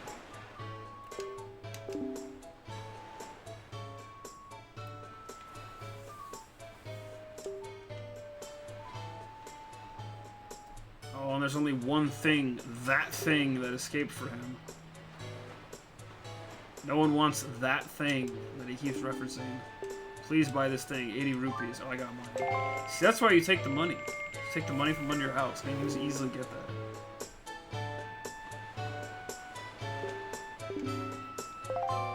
Now take that. Like, how lucky. The guy doesn't even say it's a sale. But you got that. This side gives you more silly stuff going on. Yeah, we'll explore the town a little more. The coffee shop up here. But yeah, let's see. Okay, let's just, you know, okay, Breath of the Wild Fairies. That's top. I think this might be my second place. I think Twilight and Ocarina Fairies and also Majora Fairies are, I guess, pretty even for me. And I'm trying to, for the love of me, remember if Skyward Sword had fairies. Oh, shoot. I'm gonna look that up. Hold on. What's this lady got to say, though? Link's not small. He's got a giant head. Look at him. But look around, I guess.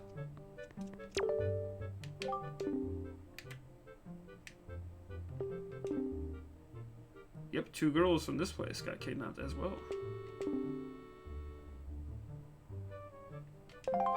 So much fear and suffering. Too topical. Get out of here with that shit, Zelda.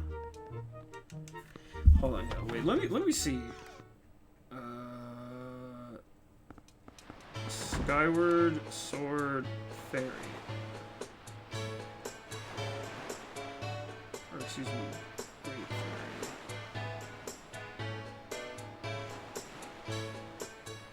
Fairy. Huh.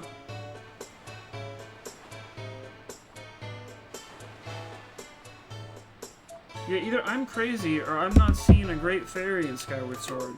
I know that in Hyrule Warriors, which we're going to tie that in to Ganon discussion eventually, Hyrule Warriors, there is a great fairy in there. And she's more akin to the designs from like Ocarina and Majora, but that one's still, that gets an honorable mention. Yeah.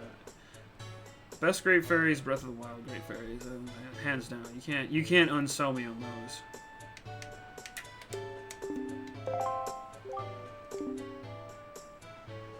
Oh yeah, and they're talking shit about the teacher lady. She just likes her jewelry. Yeah, get out of here, kid. We're trying to talk shit.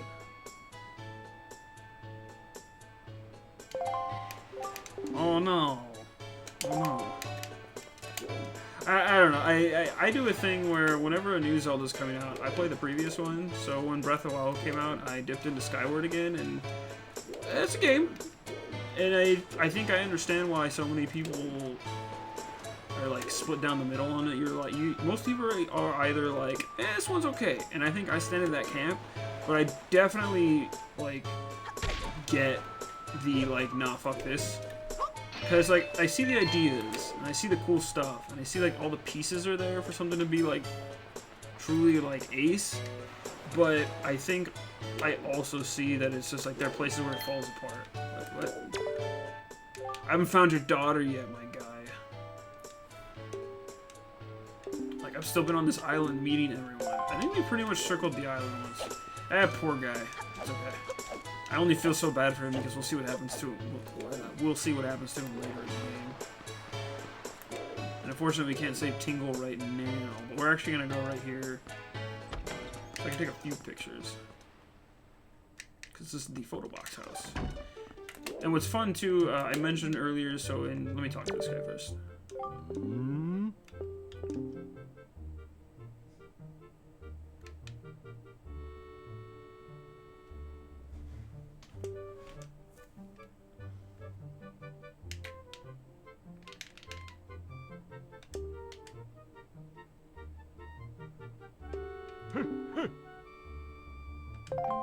Oh, he's sad because his little picto box got stolen.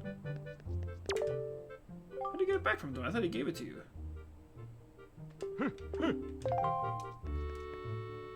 Oh, well, I guess we'll come back here later. But,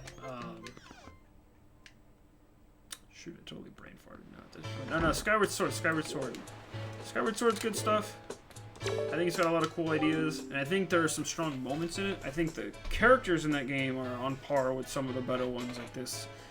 In terms of characters like Groose and some of the other side characters and side quests. I think dungeon stuff in there, and dungeon designs, and I'd say dungeon aesthetics. Some of the dungeons and bosses in there are also like very ace.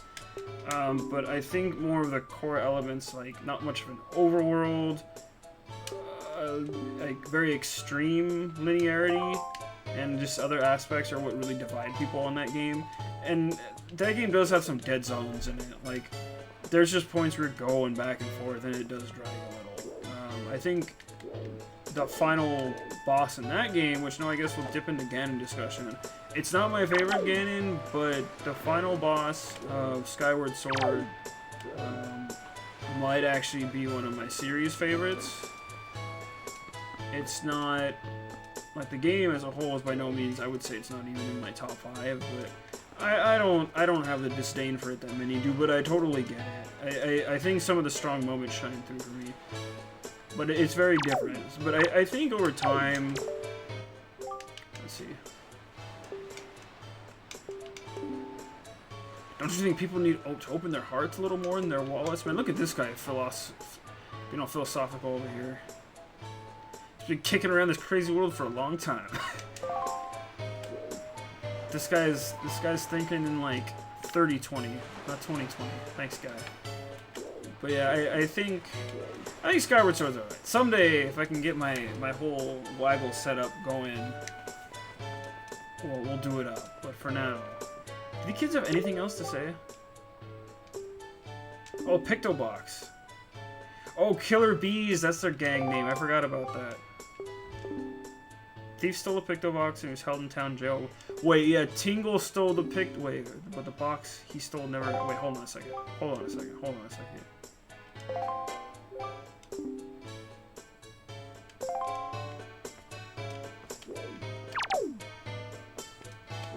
Alright, so where's Tingle's jail cell again? Hold on, let's see if we can solve this right now. Because I thought you could get the Picto Box on this island, because...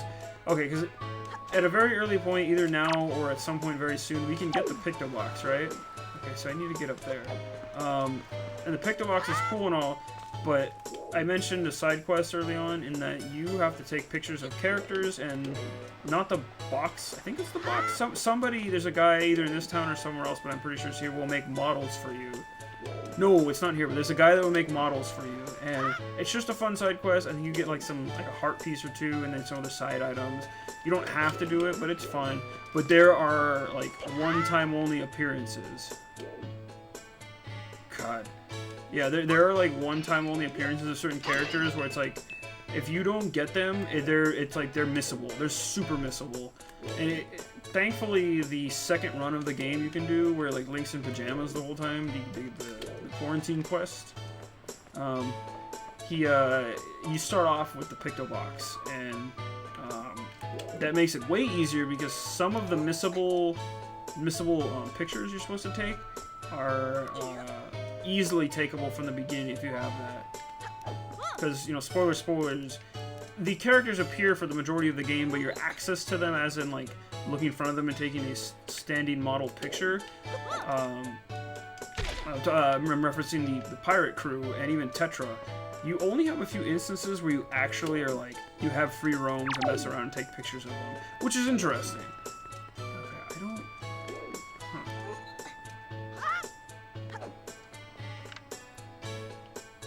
Oh, right, okay, so maybe I can't get the Picto Box. Oh, no, wait, I just realized. I think I can, but let me... Okay, let me equip my sail. I don't need that, and we're gonna go back to our boat master at first. But yeah, I actually quite love that side quest. I think it's fun. It gets you to explore the world, but boy, is that a completion side quest with a greater input than output, unfortunately.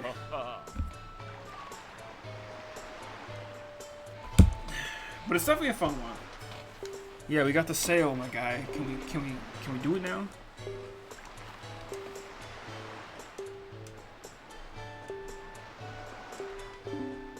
So yeah, he explains sailing. I generally remember how this works. You basically go in the direction of the wind. I mean, that is why the game is called The Wind Waker, is it not?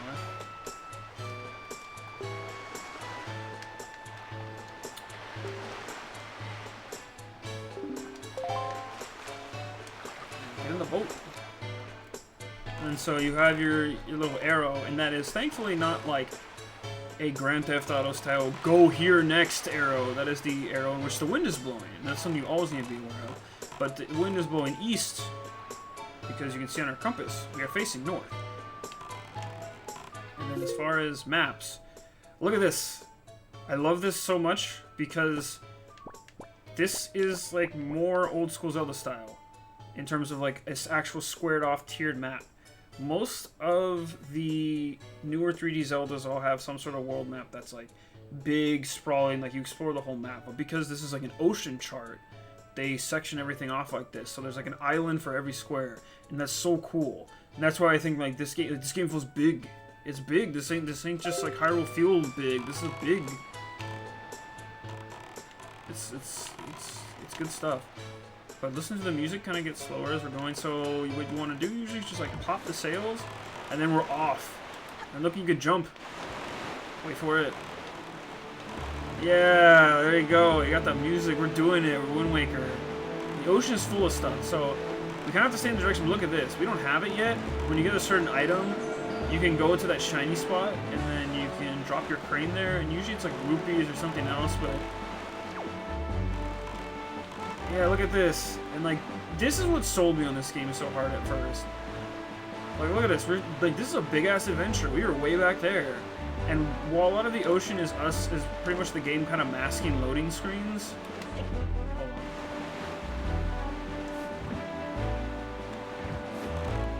It still, I think, works so well. And so when you try to sail against the wind like this, you get nothing. You get barely any traction. I was trying to hit those barrels that we passed. But you see how much speed you pick up when you stay with the wind. But it's so solid.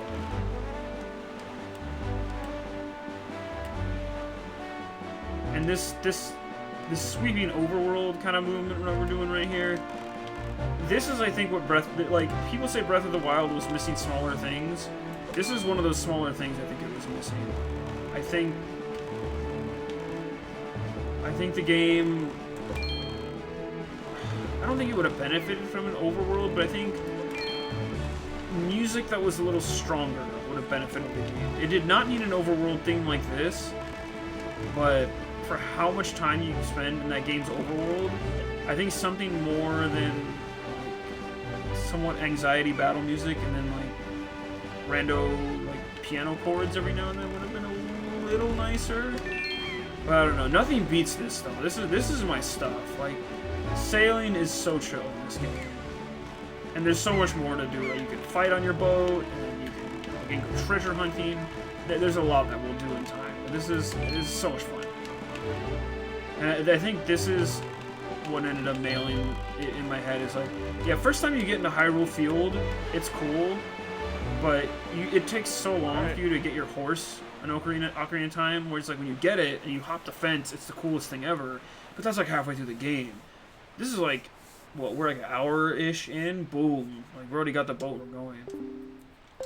And then, oh shit, speaking of good music, this ride does not stop. We're going in on it now. This is the good shit. Look at this place. Like, look at how, like, aesthetic this place is. Oh, dang. Big old red dragon, Velu. Taking a shit on top of the mountain.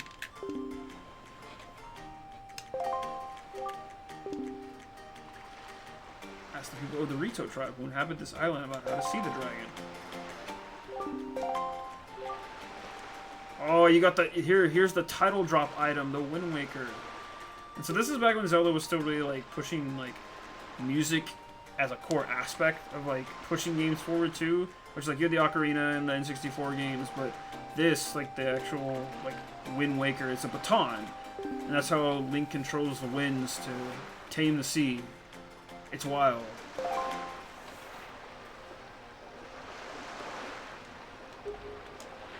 3-4 time. Oh, we can't do that. Start me in 4-4 and get me with the nice meter boat.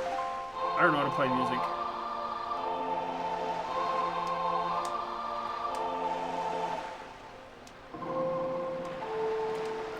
Basically, you just...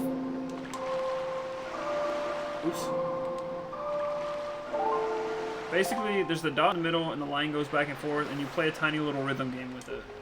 You just have to align. You just have to anticipate the direction, but it always gives you a reference in front of you.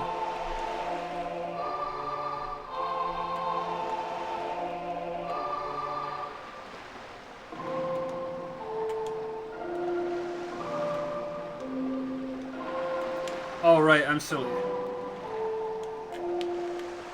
Wait a second. There you go. And you change how many notes you change your timing by hitting the left thumbstick. That's a trick to it. I almost forgot about it. And then there's longer songs with 6-4 and that we get that later.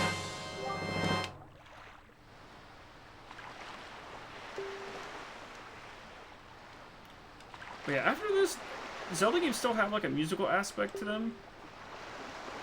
But I think howling as a wolf in in Twilight Princess, and trying to swing your baton or your Wii remote to the harp in Skyward Sword did not have the same effect as this. I'll say that right now. So right now we don't, I think, know any songs.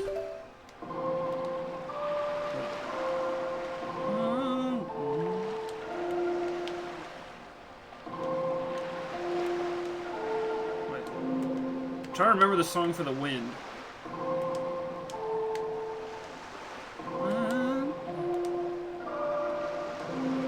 I think it's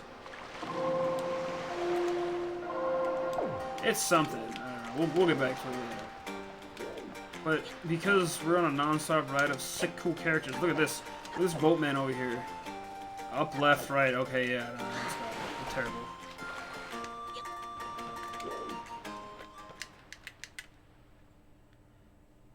Another winner who has been reused in several Zelda games. Beetle the Shopkeeper. This fucking goober. There are actually a few things I need to pick up from him right now, because I was going to show you another... I was going crazy over the map. There's something we need to do soon. So we need to get a bait bag.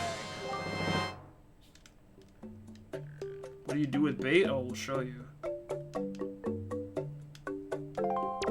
Thank you. He is the most grateful sea merchant ever. Just wait till you find his super, like, super value customer thing. But yeah, you gotta get... It's always good to buy stuff from him because you get discounts when you get higher membership card rewards from him. I actually want to get one of everything. No, wait. And now we got actual bait, but what is bait for? We'll see what bait's for in a second. Hold on a second. Thank you. Also, big shout out to nice shop theme remixes. I'll buy a pair though too, because I'm gonna need a pair to do something later. Pairs summon seagulls. I don't know why they've got such an ugly face, but I mean, hey, I shouldn't be talking. So, pair, you're doing all right. I'm digging this very mellow, like, vibe cover of a shop theme. I want to buy one more set of bait though. Can you have up to, I think you said 8. Or maybe it was 8 slots and then just more bait. Anyway. Bye. Later, friend. But yeah, that's Beetle. He likes to sell things. And he came back in several other games. Was he in Twilight? I don't think he was in Twilight. He definitely was in Skyward Sword as like another weirdo shopkeeper there. Or something, or... He did something weird in that game. God, I can't recall 100%, but... That's the thing. There's things I remember about Skyward Sword, but there's other parts of it where, like, when I went back to it, I was like, oh yeah, this is in this game. And that's, I think, that game's issue, that I remember all the high highs that game does have, but there's a lot of, like, forgettable lows, I will say. But yeah, this is Dragon Roost. It's the home of the Rito people. We've met one of them before. They are the postmen of this world. And we'll learn more about them this time. Look at bombs. Everyone knows what to do with bombs. Which is throw them and not have them blow anything up. But just look at the animations for like the clouds and everything blows up. It's so nice. Oh, not. What's nice though is like when you play as Wind Waker or Toon Link in Smash, they keep his art style like this, but also like when he throws bombs, they blow up in the same way, and like his animations play out similarly. I very much appreciate that. It's still little things. That's more of a Smash Bros. Thing than anything, but it's still nice to see it in a way. Yeah, we're supposed to get up to the island here. I'm just blowing up all the rocks I can first. Let's see. There are a handful of things you can do in this island. Mainly, we're supposed to go in and talk to our bird friends. I'm making sure I don't miss anything on the little front area here at first. Did I forget anything? Did I trail off? Oh, right, Ganon rankings. Yeah, Ganon rankings. I think I can't get to this side, by the way, until I get more bombs. Okay. But yeah, Ganon rankings. I think this one is one of my top. Because you got the general, like, pig form. That's been brought back in, like... There's Pigman from Zelda 1 that gets kind of reused in Link to the Past. You have, like, Aghanim, his, like, possessed body that he uses in that game, but there's Pig Ganon, which is like, eh. I've never hated it. It's definitely ominous, but I'll say that, like, the original Zelda and Link to the Past are kind of similar in terms of the Pig Ganon they use. The final boss of all the Oracle games is technically Pig Ganon, but that's when you combine the save files in both of those games. It almost feels like a secret, but it's not. I mean, it's just you gotta play both games all the way through. And then the same similar design gets used in Four Swords Adventures, I want to say. I don't know. It's neat. Okay, maybe you don't need the bombs later in your bag to get this to go off. But yeah, I think that's just like the generic general design. That's fine. But okay, so Ocarina of Time, I think is really strong. I like that sort of like attempt to make the younger looking Ganon happen. It's more of like the reckless thief, as because that in that game they're always like, oh, like this evil Gerudo thief like stole the tribe's power, and he's like the only male born every like 100 years or something. Which I don't even know how that shit works, but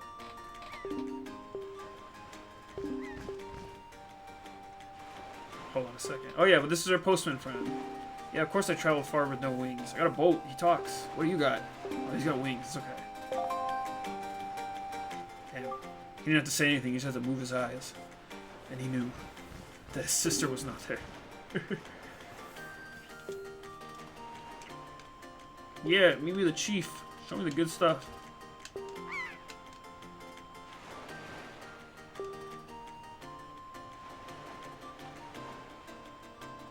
I also just realized something, and this is everyone can throw fruit at me for being like a dumb weeby weeb, but also so far with the Japanese that I've learned from classes I've taken and also just self-practice. So the very basic word for bird is tori. So tori, T-O-R-I, would be like the phonetic way of trying to move that over into English. That's how those two characters are separated. That's the easiest way to explain that. And the bird people in this game are called the Rito. You can flip that backwards. It's tori. I hope everyone's brains need to be picked up after that. I'm like, I just had that revelation right now. That's actually some good shit if that's real. I would love to know if that was really their intention. But there you go. You're learning something new every day. Hopefully that comes off as more as just a fun fact.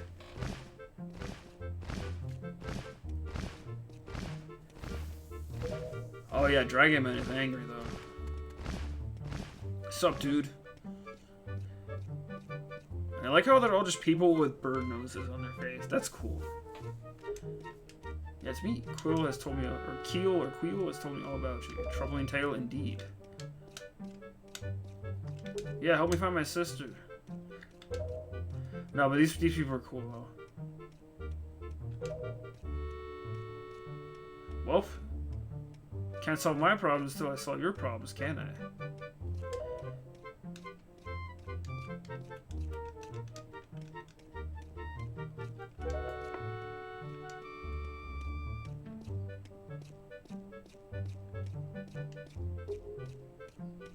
Yeah, I gotta get the dragon scale so you can turn into a dragon instead of a bird, right? Oh, no, it's not that cool.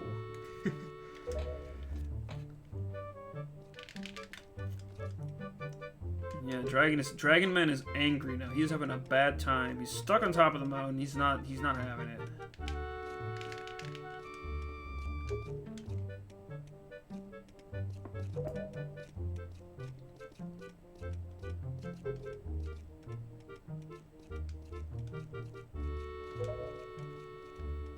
Well, I don't have a choice now.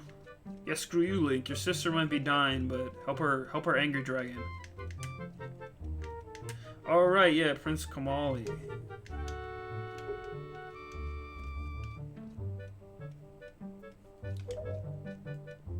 So this guy's son is a little timid, but we help him out. Link, go do some cool shit. Go do some push-ups in front of him or something. I don't know.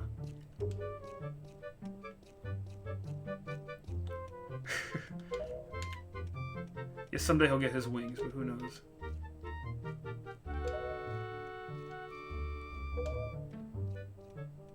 Yeah, show me your cool son.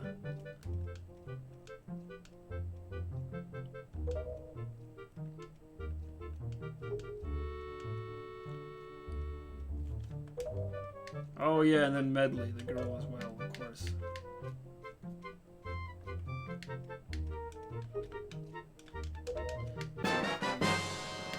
Oh yeah, you get delivery bag. So delivering letters in here is the thing. It's more than just like being handed a card or two by the postman. There's plenty of stuff you can deliver. Lots of little side quests in here.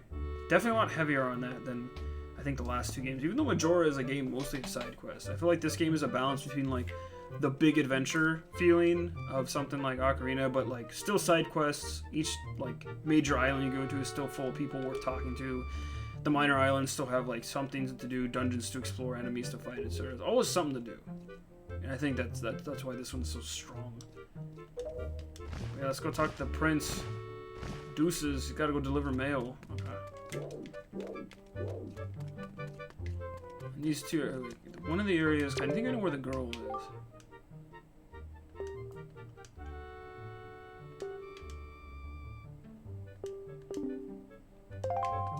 Yeah, let's go find. I think the sun is through here. I could be wrong. Because the sun is in his room, and I know the room is somewhere in here. I forget if it's this room or it's another room.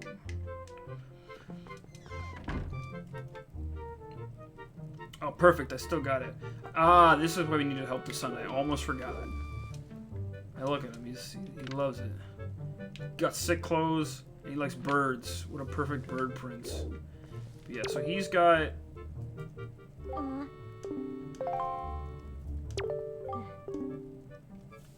He's got a little orb there. A mysterious orb of the gods. We definitely need that. Hey, friend, can we have the orb? I just want to help you right now.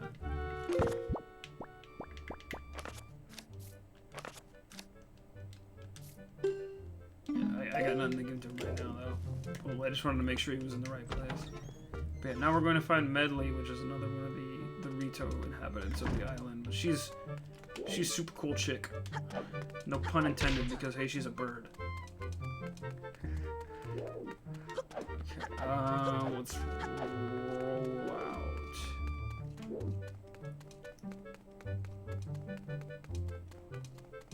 99% sure I remember where she is as well. You're the adventure guy, right? No, that ain't me.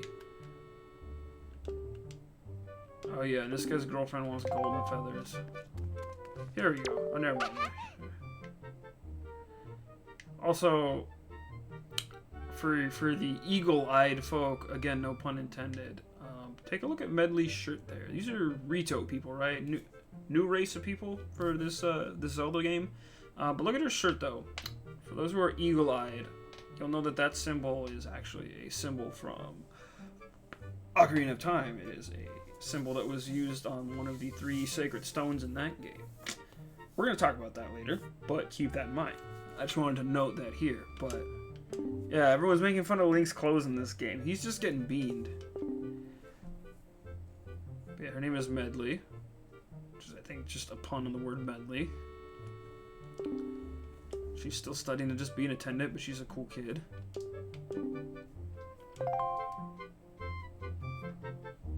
Now I gotta go deliver a letter right downstairs.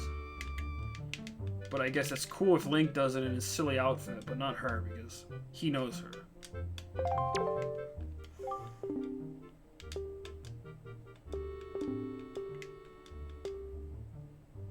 Oh, she wants a favor. Come to the entrance of Dragon Moose Cave later. I'll explain everything then. Give me 1 second. I want to fiddle with the island for a minute. So yeah, this is the entrance we were talking about. It's down there, but it's just getting cloudy because Dragon Man is getting pissed off up there.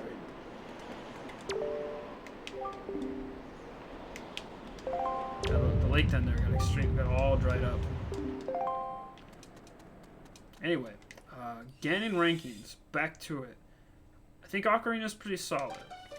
I think it's solid because you see like you see the evolution of like the reckless thief who stole power away, and because that's like the birth of Ganondorf to Ganon.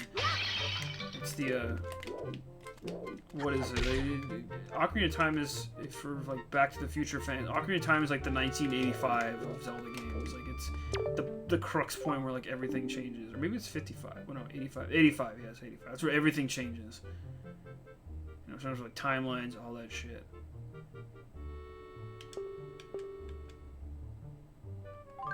Oh yeah, and you can deliver letters here too.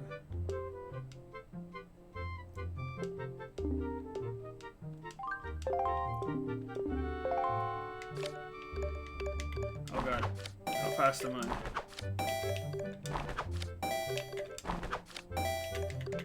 But yeah, Ocarina Ganon really strong, I think. As I think he represents his character well, but it's like, that's just the start. And I think his representation of the beast form Ganon though in that game might be my favorite.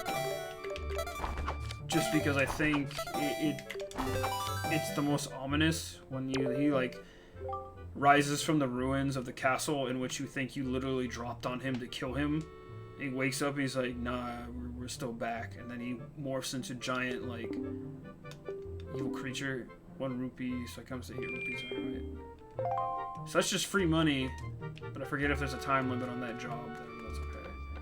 But yeah, I think overall Ocarina of Time game is pretty solid. I think that might be my favorite Beast Ganon form. But then after that came this, because there's Majora's Masses, Obs, Majora. That's a little different. What's this guy gotta say?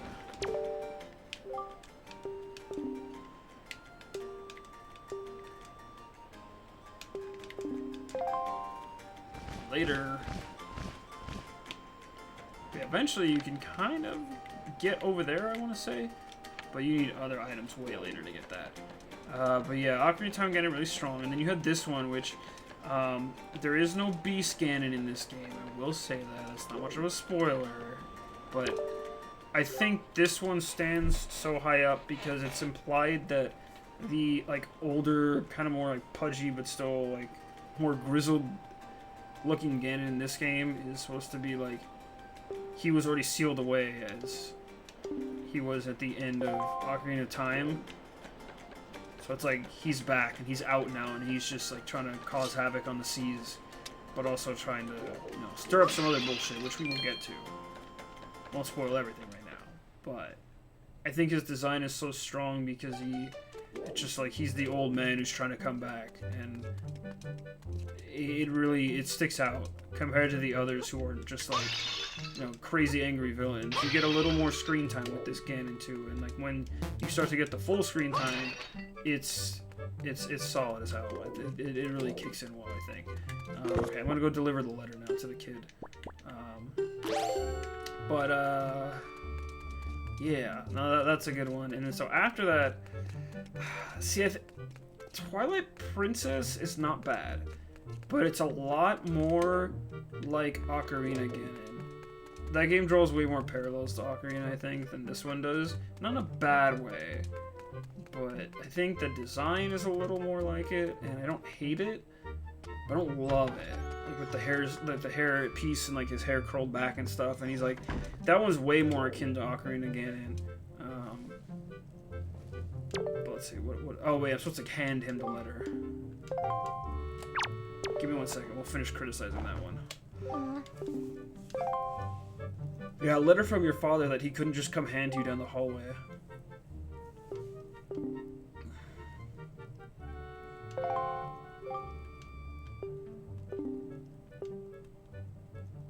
Damn, this kid hates you.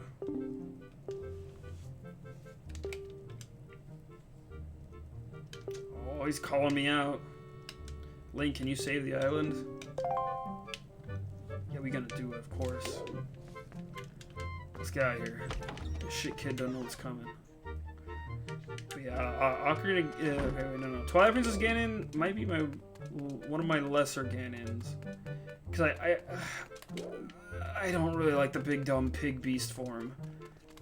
I don't like that one. And also, once you get him on the horse in his final form in that game, you can beat him with the fishing rod. It's some goofy shit. Like, you don't have to. It's a fun little dumb thing. But I don't know, man. Could be stronger, but okay. Wait a second. Cause I'm supposed to be girl here, right? Oh, here she is. Okay.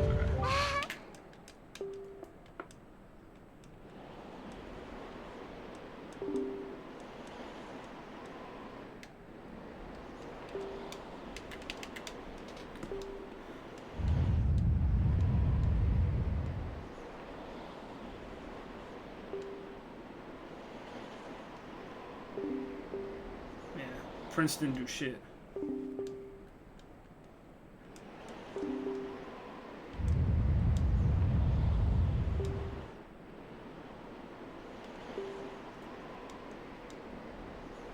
Oh man.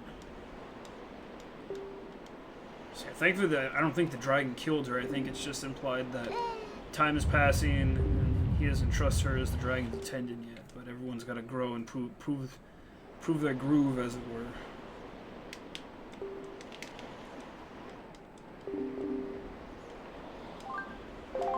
Yeah, I'll help. You have to toss me. So yeah, you can see the particles in the wind because now you're gonna toss her in a certain direction. It's really smart if you go up here.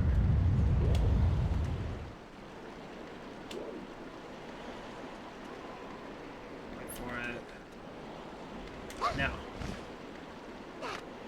There you go, she got it.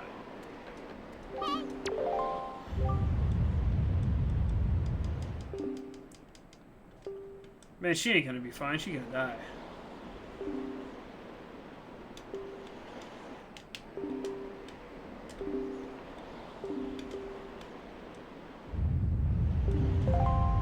What you got, kid?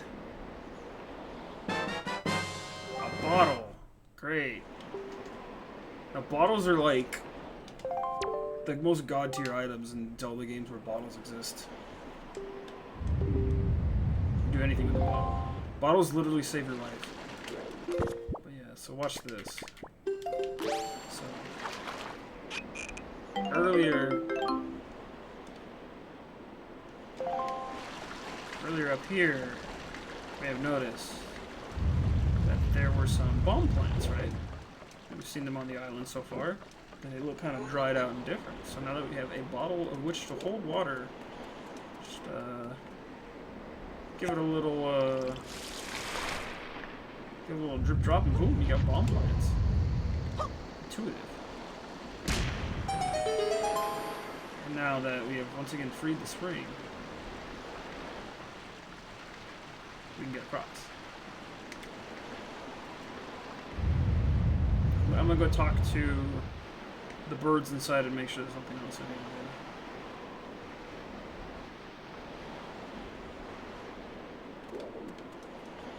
We at least freed that area.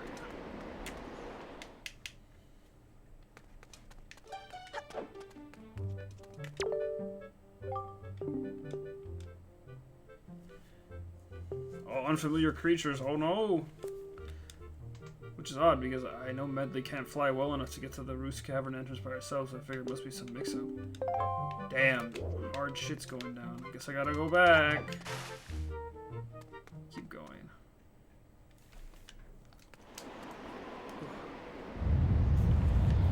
Anyway, welcome as well to anyone who has joined in this part. We are about to do the first major dungeon in the game. Ideally. I don't think there should be anything else deterring me right now. But like I said earlier, this game doesn't have dungeons paced exactly in the same way that the other Zelda games do. Like the dungeons still work kind of the same. I think this game has great dungeons, but you don't just straight up do like, oh, these 3 dungeons and then you get oops, excuse me. These 3 dungeons get you like, and then like the magic pearls, excuse me, the little excuse me, that Kamali had, like he had the Din's pearl. There are 3 pearls, but you'll see. The pacing is different, and I actually kind of like that because it's one of those like expectation subversions, and Link cannot play basketball. Maybe I can.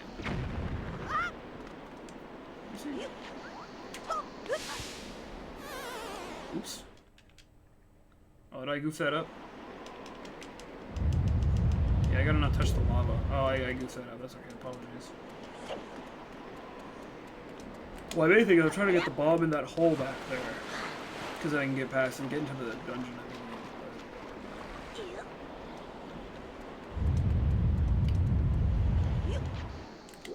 think if I go like this... Man, this is some Mario 64 shit. I have to line this up. No. I guess I really do have to line it up just the right way. Okay, hold on. So, like, go here, and then go there. No! Oh, come on, Link. Play with me here. There we go. Oof. Let me quick on that one. That's okay. I still got it.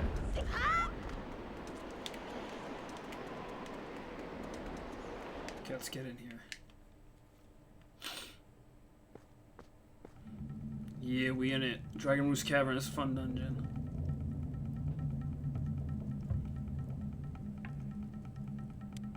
Okay, this is the first major dungeon in the game. It's a really strong one. And I don't think it's that easy either. It feels like a really big, solid dungeon for this early in the game. And this is one thing that I definitely feel that Breath of the Wild was missing out on. Whereas wait, why am I not? Because it's asking me to sidle. Oh, grab is on R. I'm just a big potato. They made things way easier in this game. You also move and grab fast, which is nice. But yeah. This, like, dungeons in most Zelda games are pretty notable, right? But I definitely feel that Breath of the Wild's dungeons were, like, a sliver weaker, if anything, because it's the little things and finding, like, the shrines in this game, like, a big appeal, right? Like, that was the fun part. But the major dungeons, it was kind of like, well, where they needed to stand out the most, they ended up standing out kind of the least, which is definitely a shame. So yeah, I think that's something for them to consider going forward as they put time into ideally making whatever Breath of the Wild 2 ends up being. So hopefully they take a few of the mild criticisms that people had leveled against the first and bring that back around to push the series even farther. Because I think people definitely want to see another game similar to Breath of the Wild. I think that hit a lot of the right notes for people. I think that kind of like much bigger open world experience that's like a little more survival based, like a combination of ideas people have seen for a while, but to see it executed that smoothly was just like, yeah, people want to see more of that now. But then like now throw a lot of the Zelda people like back in, throw in more notable dungeons, maybe throw in, I don't know, a few more towns with a few more recognizable characters. I don't know, something. Mix it up. Mix the old with the new. That you have this really solid like framework. I think that's the best bet they can have for really making whatever Breath of the Wild 2 is, like, smash out of the park. I know, I've always, ever since Breath of the Wild came out and I played and enjoyed it, I've been saying the crazy fact of, like, look, what if they made, like, make the Majora's Mask, like, so what Majora's Mask is to Ocarina of Time, like a game that, like, takes the base framework to an extreme level and, like, retools it in this crazy way.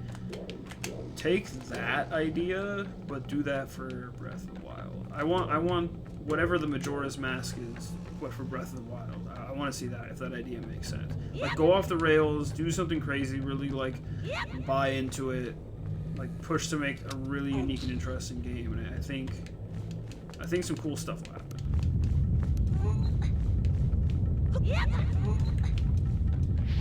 But that's just me. Anyway, now as we go through this demo, if they do them... Yeah, no, exactly. Because I think that's the thing. Like, there's criticism, there's issues that... criticisms that people put on Breath, and, like, totally, like, there's things I agree with, and it's like, I didn't like everything about that game, but when I finally had the time to sink into it, it's like, oh, no, it's top-tier stuff. Like, it's good. So it's like, all that framework is there.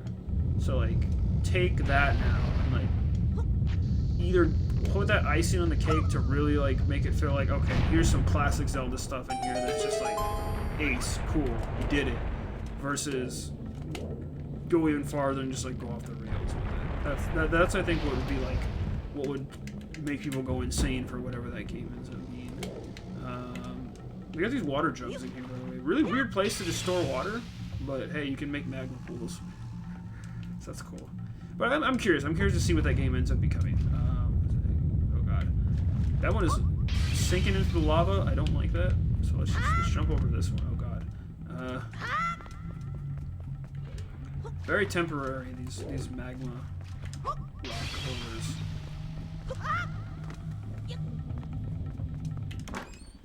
Well, I think Zelda's been on a pretty solid streak lately, though. I mean, you had that. I like the Link's Awakening remake as well.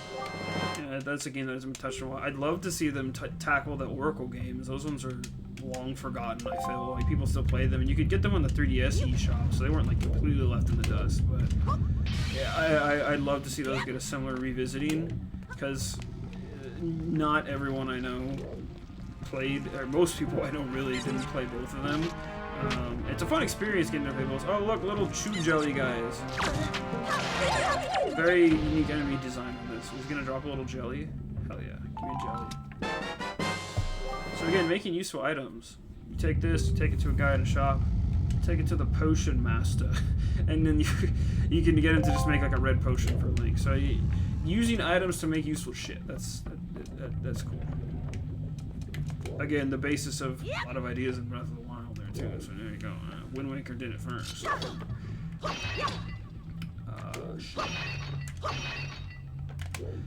Yeah, and then before, let's see. So before Breath, I mean, there was Skyward Sword. Oh, but then there was I forgot in between. There was Link Between Worlds, which was really solid. I think that game was a lot more solid than most people thought it was going to be, as like just a straight up Link to the Past follow up to like almost a T. But that was a very good one too. If I must say.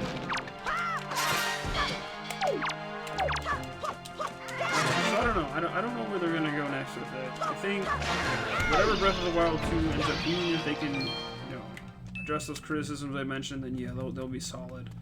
But I'm curious to see if they do something more. I don't know, like just more. I don't want to say original, but like something that's more like on its own for another handheld Zelda. Oh yeah, these little dark pearl things that pop up sometimes. They're like they just give you more items when you hit when you knock off an enemy. They don't always pop up, but sometimes they can. They'll give you a lot of rupees, and then they'll usually drop whatever like rare item or collectible item the enemy you're fighting is holding.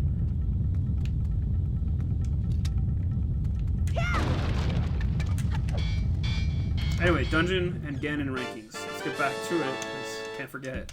I think I left off on Twilight and said Twilight was alright, but it was one of my weaker ones. Actually, I am right in front of my window, and it is getting darker out, so let me move that. Okay.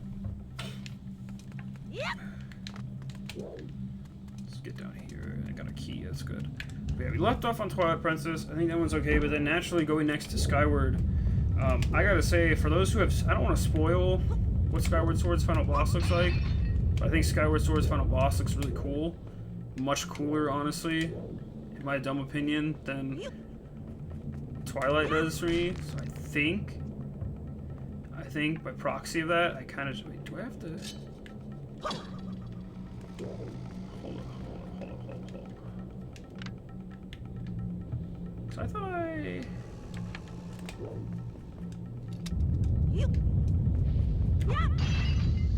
Okay, yeah, I was like, you do throw the pots at the bottom. I'm not crazy.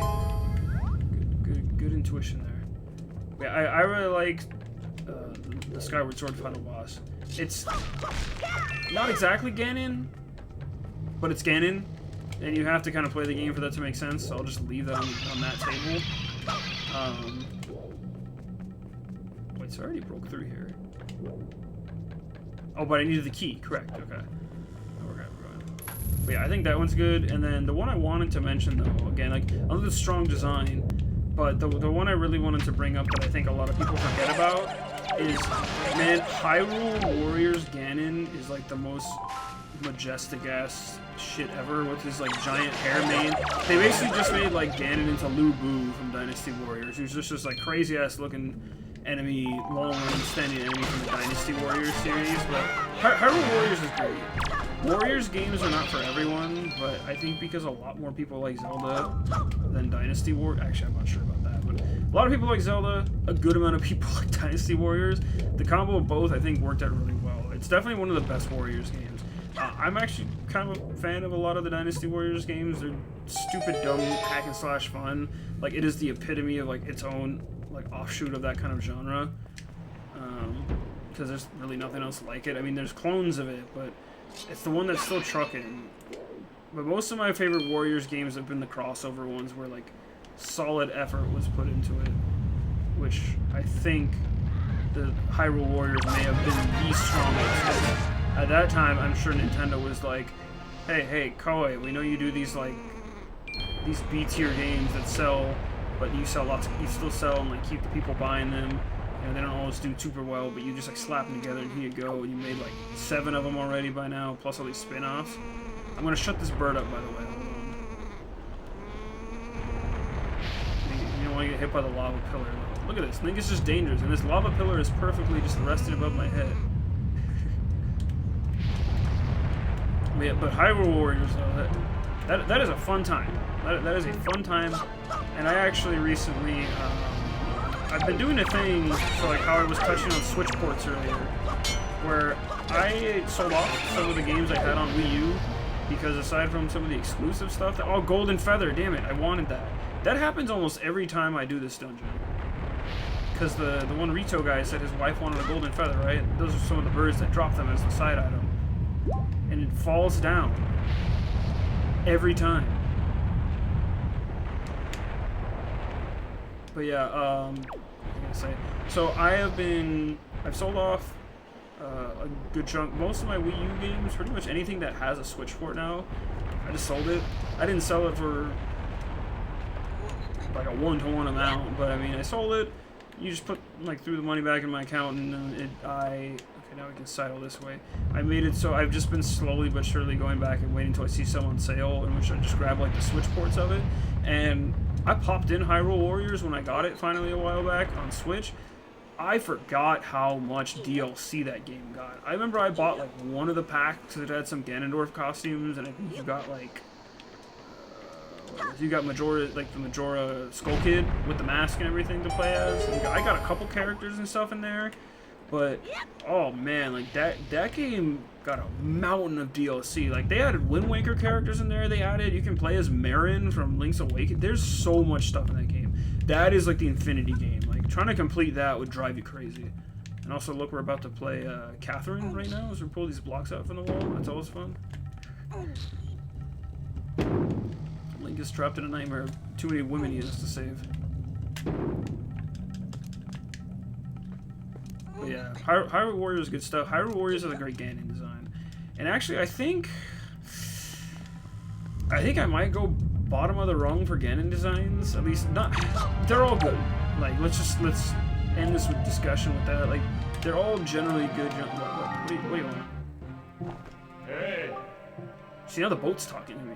How can you do that? He's a magic boat. I don't know. Thieving rats? I don't know.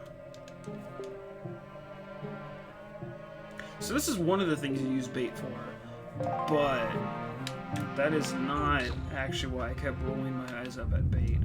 We'll use some bait right now, though. Let's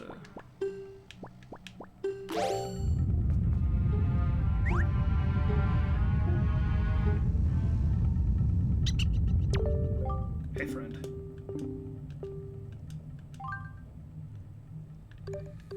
Wait, I just gave him more bait to buy more bait? Man, this rat's terrible. I bought it from him because good business, but I'm about to stab this guy when he comes out. It's cheaper at the boat shop. I just got ripped off by a rat in a dungeon. Yeah, tag that for your clown faces, but... yeah, I gotta say... I think Breath of the Wild Ganon is kind of my least favorite, because I think what he was in that game and what Ganon ended up like doing, like this, it was more the threat of Ganon in that game was way stronger than I think actually when you got to Ganon at the end of the game finally. Like I don't think that's a crazy statement. They like the whole game just hearing about like Hyrule Castle, oh don't go to Ganon, you know, or like oh like Calamity Ganon is a sick name. No one's arguing that, but I think yeah, no, that's another thing too. Like I seen everyone make all those like juiced up hydrated Ganon memes, and he's like if you thought the Gerudo women were hot, like he's just like hot like jacked Ganon now, like even more so than like young Ganondorf, I would say, from Ocarina. But yeah, I've seen all those jokes, but like I do feel based on the teaser trailer you've already seen, everyone can look it up, so it's not a spoiler or anything. Okay, let's see if we can get a golden feather from one of these birds.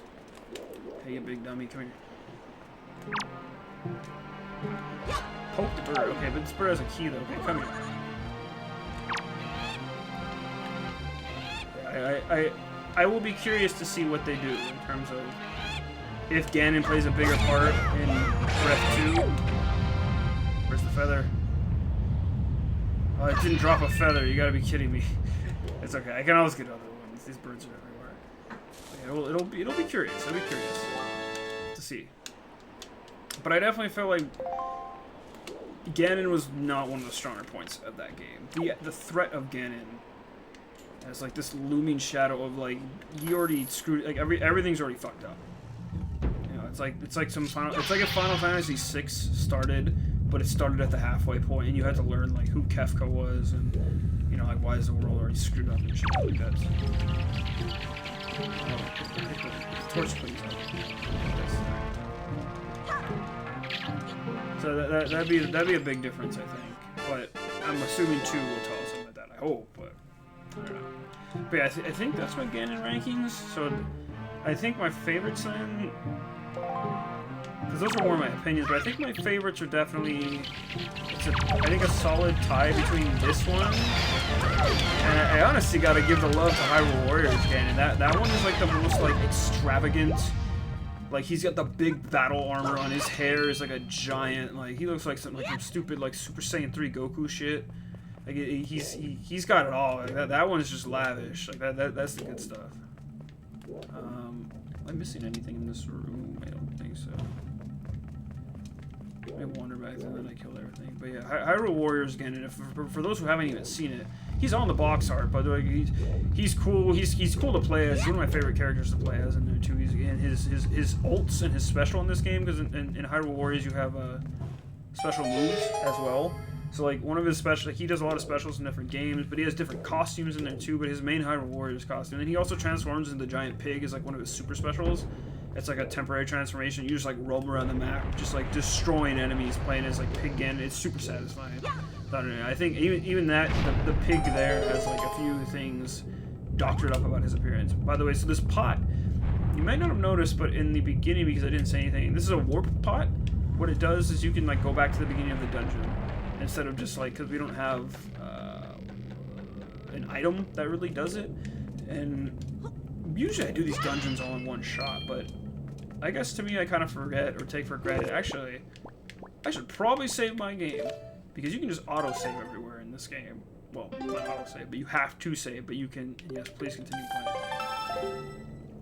We've not done that at all, and the GameCube is thankfully way more reliable than the old PS1, even though I'm like 99% sure I fixed everything I'm going to play Mega Man. But we are not safe. Hyrule Warriors, or this might be my favorite Ganon, just because I think, and then runner-up is definitely Ocarina. I think Ocarina is still a strong boy for me. It's just that's old school for me. Because that was the first time they made Ganon into a human. Not only that, but he still like did the Beasterizer at the end. He like totally broke out. And that Beast Ganon, I think, still might be my favorite. Because that final shot where the boss, at first it came in as just like Gerudo King Ganondorf, but then when he turns into just Ganon, it's just like fuck it, Ganon, and like the lightning and thunder going off in the background, and it's raining, and you're fighting on the ruins of the castle. That's hype shit. Still a very unique and tense fight that I think other Ganons throughout the series have definitely matched it, but I don't know if they've quite matched it in the same way. I think the Ganon at the end of this game is still a very solid and strong fight. We'll obviously get there when we get there, but actually wait. I'll go check if there's a necklace down there in that pot under the... Oh no, there's an enemy just waiting on the shelf. You heard of Elf on the Shelf? No, Moblin on the... Moblin. Oh, you had to do that to get the room to open too. Good thing my exploring eyes popped on. I would not have done that right away. Yeah, I forgot. See, this game is silly as hell. Who does that? Why you just hide it in a pot? At least the one that's supposed to hide in a pot. Okay, we can... That's funny. Oh, I hate these enemies. I hate these enemies so much, but... Ideally, these creepy centipedes. So, this lava is not about to boost me up. Oh god. I actually legitimately got scared that thing was going to attack me and knock me off. Most tense Zelda moment ever. What's nice though too is like you've got this fire dungeon early on, right? Like that's the motif here, more or less. It's the theme. No Gorons in sight, right? Usually they're the ones who are like the mountain people. We live in the fire forges and blah blah blah. They're like the dwarf race of the Zelda world. Where else over here? I don't think that's an incorrect interpretation of like how Miyamoto probably saw that. Like, I might just be saying this because due to quarantine life, I rewatched all 3 Lord of the Rings movies recently. Always good fun. It's the originals too, not the deplorable Hobbit movies. No one talked to me about those in this stream chat. You say Hobbit films, you're banned. You say Hobbit books, you get mod status. Easy. No, I watched those 3 movies, but yeah, thinking of like classic fantasy races and such. Also, Dragon is mad. Dragon is so mad right now. He's having a bad day. Look at him go. Like, oh my god, he's so mad. And the stairs are now crumbling like we're playing Mario 64 or some shit. But yeah, speaking of like classic fantasy races, I would say Gorons, they're definitely like the dwarves, like the mountain people, like that whole, they definitely have that whole like, brother, you know, like everyone, all the Gorons are like tackle hug Link by the time you get to saving the Goron village in Ocarina of Time. They love it. Also, it is loud right now. I apologize. I think my sound is balanced pretty well. So I have the mic a little louder than the game, but... Oh, they got reinforcements flown in. We finally get to fight one of the mob ones.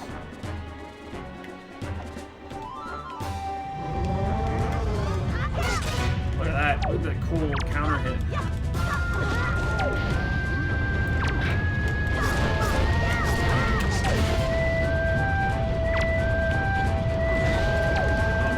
He's not happy with that. Let's see if I can poke him in the butt.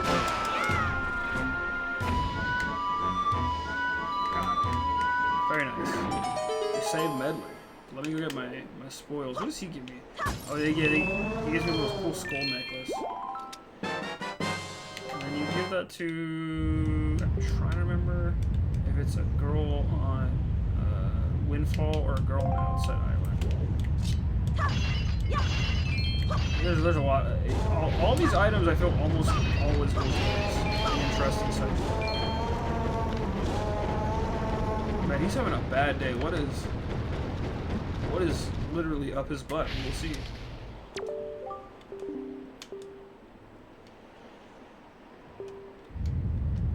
Some creatures doing awful things to Velu's tail. Aha. Oh yeah. Man, everyone leave the dragon's ass. Just let him sit on top of the mountain. Which, to be fair, don't hang your tail into a giant hole. Put that on a shirt, but don't hang your tail into a giant hole. It's not...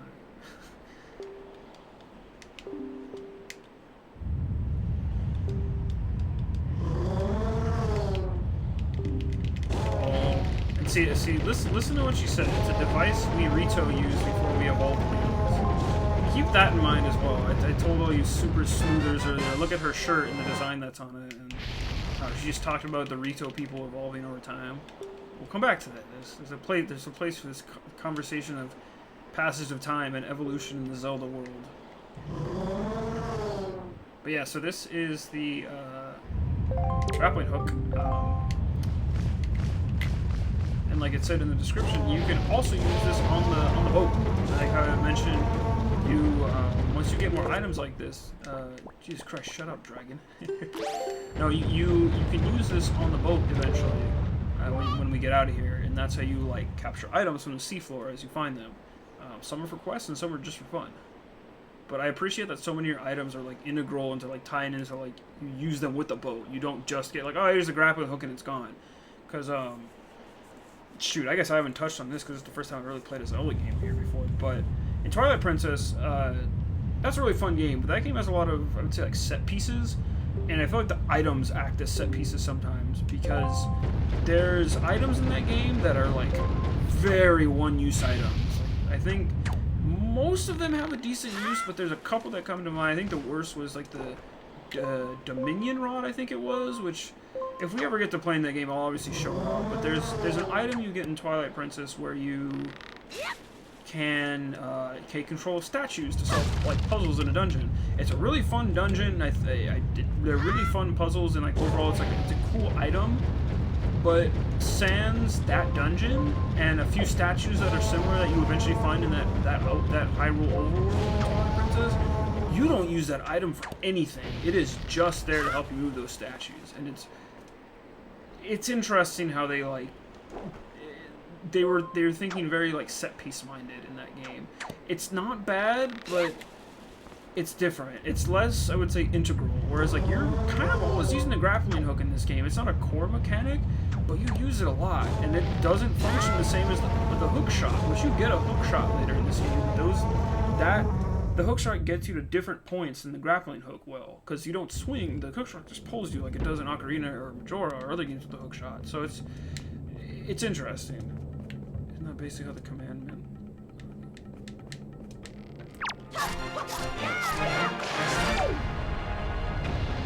Basically how the command melody.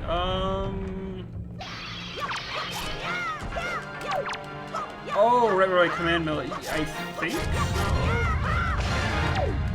Or I guess like another similar comparison, because it's been a minute. Yeah. Limited use, but I mean with a melody though, that's just like a song you learn on your ocarina. Usually like the aspect of like, oh, we're gonna go in a new dungeon and we're gonna get a new item. That's kind of that was like a bigger core theme for a while with many of the, I guess, design choices for Zelda. So you saw. Can I go down here? Wait a second. You know, having like one song you use for like a limited use thing, that's kind of okay. Ocarina definitely had like, you know, you had all your songs that warped you to your dungeons. You know, like every time you got to a new like new dungeon where you get one of like the medallions and stuff, he was always like, oh, learn the forest minuet or all those, right? So like those just warp you to those temples, so they at least serve the purpose of warping, but it's just one song. Versus I think like having a whole item dedicated to certain things, where like I feel like the items you get in Zelda, at least in an ideal sense, usually like they make Link feel stronger, which is like you get a lot of cool shit in Twilight Princess. Like you get 2 hook shots / claw slots. You get a lot of stuff. Can I go down here? I want to get the chest that's down there. What am I missing? Oh, the chest opened up down there. Hold on a second. Oh, that guy just fell to his death. He's... Give me a second, because if I... Wait. Look at the map. Actually using the map effectively, right? Oh, okay, so I have to go down there. Yeah, we can get there. Shoot, just a handful of items I'm missing here. That's okay, though. Let's go back down, question mark. What does my dude want from me? Because it's a dungeon. Of course you're supposed to wander around. Man, stop talking to me, boat. You can't walk. You're gonna tell me what to do. But yeah, core idea summary. I think the Twilight Princess was, I think, the game that definitely went very far in terms of like pushing the inclusion of like one-use items or like very limited use items. Cool sequences though. Like I think the one that's like a little less limited use but kind of helps the spinner item was this item where like Link literally stands on this spinning top, and it's used for traversal. And there's parts of Hyrule where like they also have tracks for the spinner, so you can get on and like get to new areas there. But it does almost nothing. Besides, it just helps you get somewhere, and like it's cool. But I don't know. But like the boss fights that you do with the spinner though, when you actually have them though, those are cool. So it's kind of it's a give and take. It's like, well, I got this cool item, you can do this really cool thing where you're like floating around a. Yeah, you get the Beyblade. There you go. You get to basically you let it rip against this giant skeleton ghost, and what is sort of supposed to be like like a desert dungeon of sorts in that game. Just give me a second. So if I, oh right, so you can flip over there. There's a bunch of items I missed in here though, I think. Let me flip over there first. But yeah, because you do a lot of cool things with a lot of the items you get in there, and they're definitely like, they integrate the items into boss fights. But the downside, I think, is that like again, limited use, it can kind of minimize the effect that they have. So I don't know. That's more of a subjective feeling, I would say. Like, I think it could have been done better, because again, I like a lot of the limited use shit. Like when you're doing the cool shit, it's really cool. You don't get to Beyblade in any other Zelda game. I'm stuck in a weird place right now because I don't want to get hit by this stupid scorpion thing. But I'm just like out of. Okay, get on the stairs. And to kill them, you usually have to toss them in the water. Oh no, you don't. They come back up because they're fire resistant. You should know this. Oh, you get a Knight's Crest. Yeah, you take that to take this to your boy Orca on the island, and he teaches you the spinny spin. Hold on. Oh, I should have saved that fairy. That's okay. Shoot. I'm just gonna ignore this guy for now. Oh, good thing I stalled through getting hit by that with pushing Link through that animation. All according to plan, don't worry. Let's get out of here and let's at least get some cool items and stuff going. Shoot. Oh, right, because you went down there with that. Jesus. So what do I have? You know what?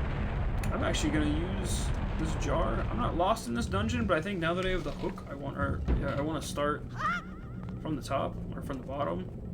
Yeah.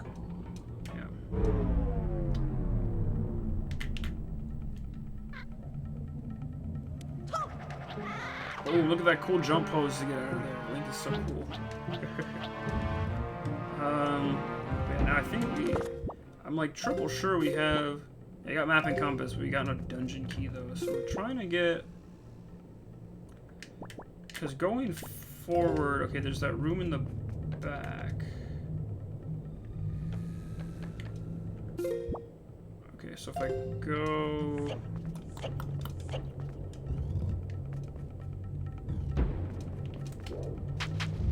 Go here. You guys are also getting a first-hand account of how I mentally process through Zelda games usually. Enjoy my silly thoughts. Right, go here, there you go. I don't think this is the dungeon key though. I think it's just another. Oh, treasure chart. Oh yeah. So this again. So because we got the claw, so now when we're on the boat, while there are random treasures on the ocean. Most regions have a handful of treasure charts you can get for them. Most of the map squares, sorry. So you get the charts, and then they're usually like large sums of rupees, sometimes items. Again, it all feels very thought out. I want the map back. Wait, so I think I want to go there. There's not much else. Okay, let's go back out first. Pull the map out, please.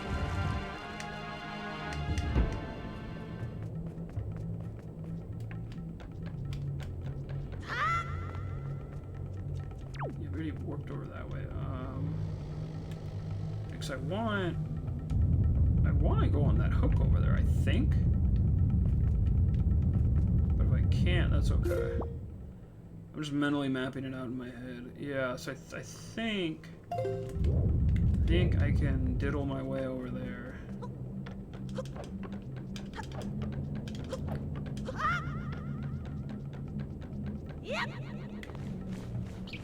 Oh god, Link's big face. That's what I want.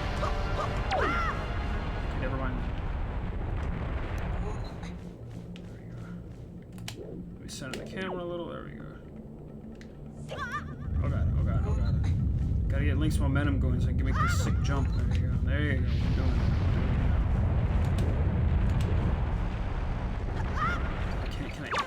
I want to get rid of the stupid bats, because that's... I don't want them to be in my way. Can I hit this thing? Is it going to break into anything cool? Not really. Will this allow me to get where I want to get? No, I think that's too far. I think when I get there, I have to pull it from the ceiling. That's okay, though. So, it looks like I probably need to go around. I actually think I know what I need to do. We got this, we got this.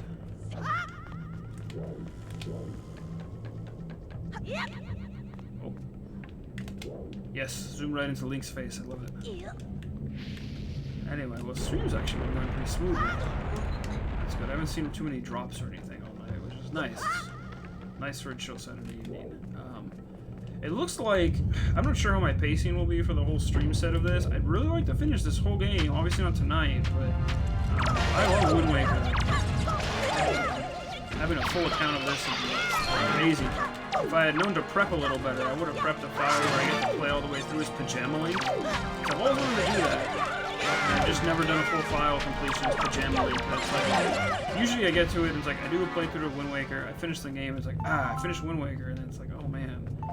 Do I want to do a whole second playthrough right after? Not really. It's a great game, but it's just like, you need your breathers after it, right? So... Okay, so now we're still on the first floor.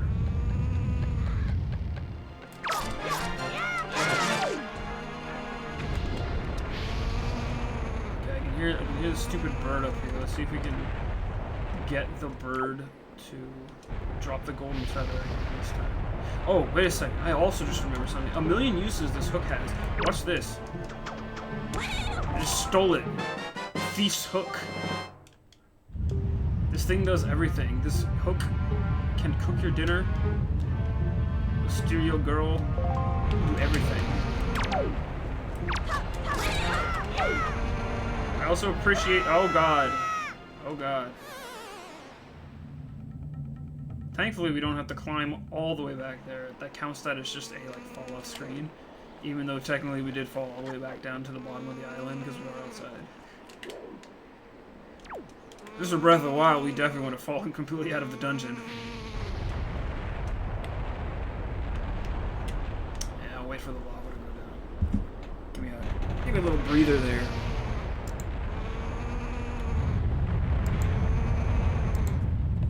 Okay, let's go back up. Yeah, I think the goal then for now is to finish up Dragon Roost here. We'll get ready to Link set sail off the island, and then I got another feather for that. Nice. We'll probably call it after that. We've been at it for a minute. We've made a good day. Because I know there's the second dungeon to do next time. That'll be a good place to pick back up from, I want to say. The thing is, after that, the game gets a little, I don't want to say hairy, but a little different in the way it pushes. But I think if I can goal myself to do at least one dungeon every time I pop into here, and then just go from there, and then maybe do some exploration every time, I think we'll be solid. I think we'll be hitting some good points. So let's take it one stream and one dungeon at a time. But I have many thoughts on the next dungeon though in this game, so I'm actually excited to get to that the next time you stream. I don't know when the next time I would. Most likely sometime this week, I want to say. So again, quarantine times have left me with a bit more time to stream since I am kind of working from home, but also working limited hours in which I go into my office. All these rats are trying to steal my money. It's a travesty out here.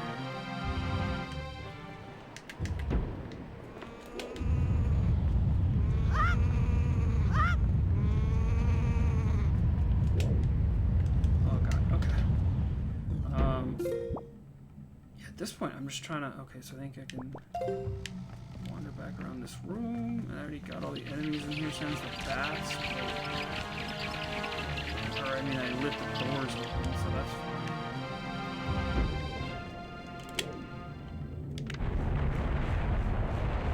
Yeah, because it's... I want to get up there, I know that. Which I probably could have just used that warp pot, I guess, but easy come, easy go, huh? Yeah, because where is it? Down there is kind of where we want to get.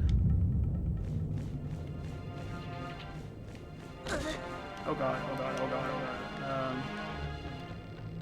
Standing up on these wire bridges is no joke, jeez.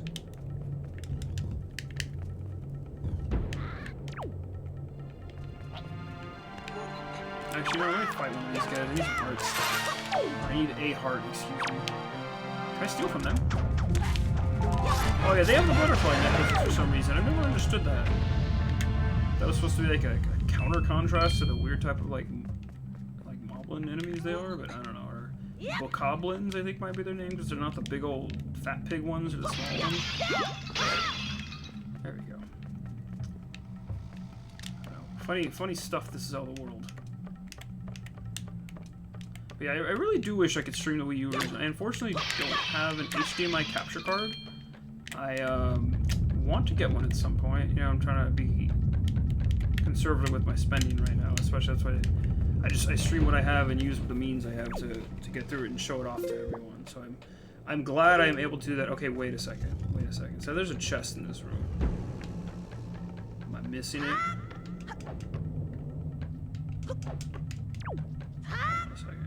Am I missing something? Okay, where am I missing this so-called chest? Am I just silly? Okay, over here. Oh, that's the most odd. Wow, I can't believe I missed that one. Yeah, light the torch, you dummy.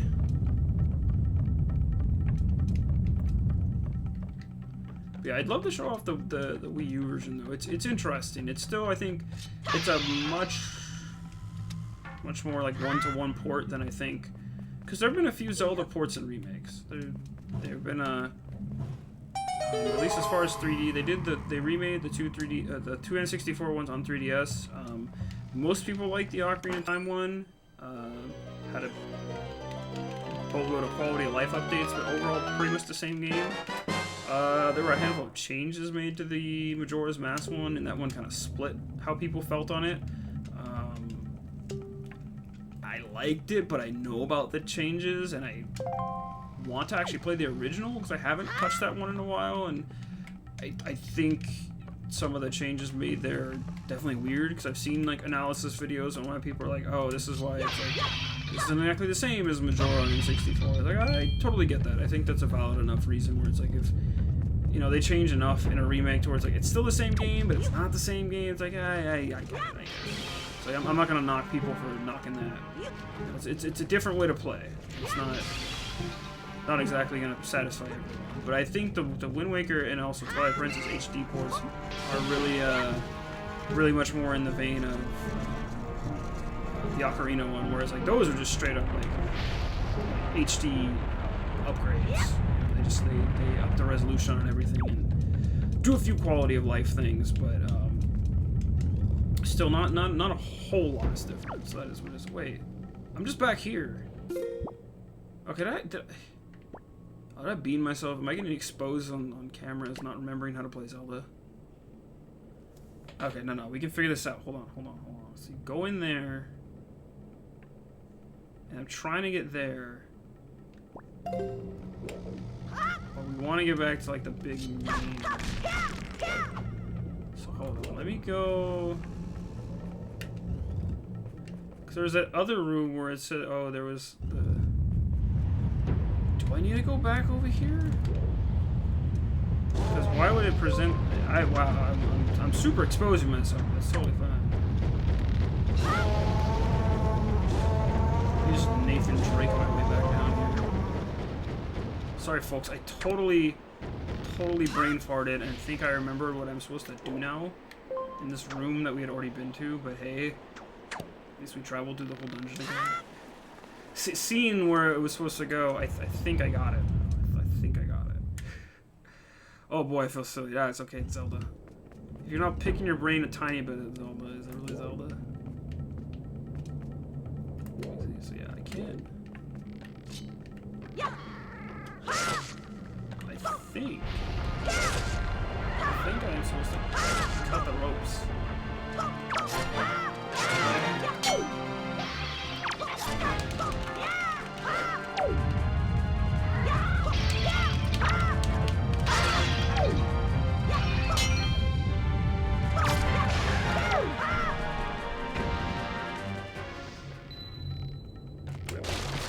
There we go. Yeah, we did it. See, I knew you were supposed to pop the ropes down. So yeah, that's another thing. That's why it's so cool that all the bridges in this dungeon, these rickety bridges, they can break. If you break all the ropes, the support ropes, you get screwed. You might fall into the lava. That's actually a mechanic right here. And then here you can use these water pots to get back up there. There you go. Oh my gosh. There we go. And then you have... Okay, now we're just... You have this part. Just jump straight. Here we go. Here we go. Progression is happening. I feel less silly. I'm exposing myself on stream even less, and that is okay. And I'm pretty sure that there's an item that you can get in here if you have the Tingle item, Tingle Tuner, and we can't do that now because we need to go get the picture box and save him from jail, but that'll be something we do next time, and hopefully I can have my Game Boy Advance ready to set up so we can use the Tingle item. But that'll be a lot of fun. Yeah, because look and see. I remember it doing something back there. Oh yeah, and so then we look up, we use this. Oops. I messed that up. Controls like weirdly inverted in here. That's okay. So then, now you have to use your mechanic of hold R to slowly swingy, and then change your direction. And also crawl back up. Oh god, these bats are gonna kill me, aren't they? Oh no god. Oh god, please no. Okay, come on, Link. Hit a swing. Let's go. There we go. Very nice. Oh, we're doing it. We're doing it. But yeah, there's definitely, it's either this room or the previous like area where it's like you do something with a Tingle item, and I forget what. I think it's like over there. The Tingle Tuner will tell you that like an item appears over there. I remember it because I've definitely done it for the early dungeon. I don't remember the later ones where everything is, but I do really hope I can show that off for you guys. It's a weirdly silly mechanic that like it doesn't affect the game in the long run, but it's a lot of really cool side quest stuff. Because that was... Oh wait, no, I promised I'd talk about the detail from it later. But yeah, Tingle Tuner is coming full on. Game Boy Advances will be hooked up. Cool shit going down. Interesting time. Trying out weird new ideas. It sure was for them.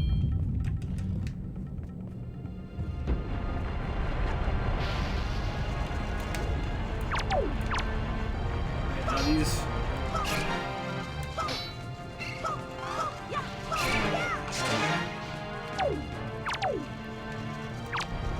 You actually aren't supposed to throw them in the fire. Now that I think you're supposed to just keep attacking them. Hold on, I want to get back.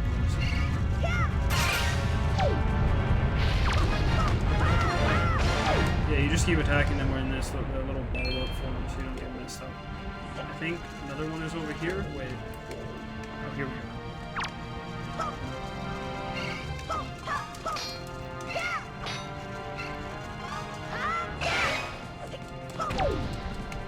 Oh man, you really just stomped on them. There we go. They just keep coming.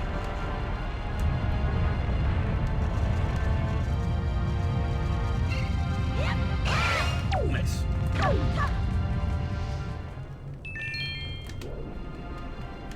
Oh, wait. Wait. I forgot the puzzle in this room because I just noticed that I switched it. Okay. So what you're supposed to do, actually, watch this.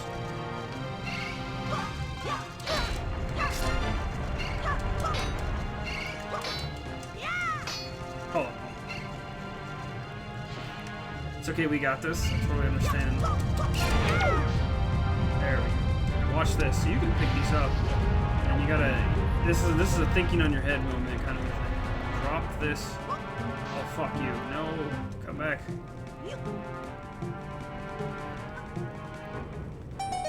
So what you're supposed to do is drop the little guy. Oh god. Oh. I keep forgetting that there is a drop. It's a separate command. So it used to be that I've played too much of the other ones that I forget that when you originally were like prompted to drop something in one of the older games, you had to let your movement stop. But in here they made drop a whole separate command, which is it's much better. But I totally forgot. Convenience has escaped me clearly. Oh, finally we got the boss key.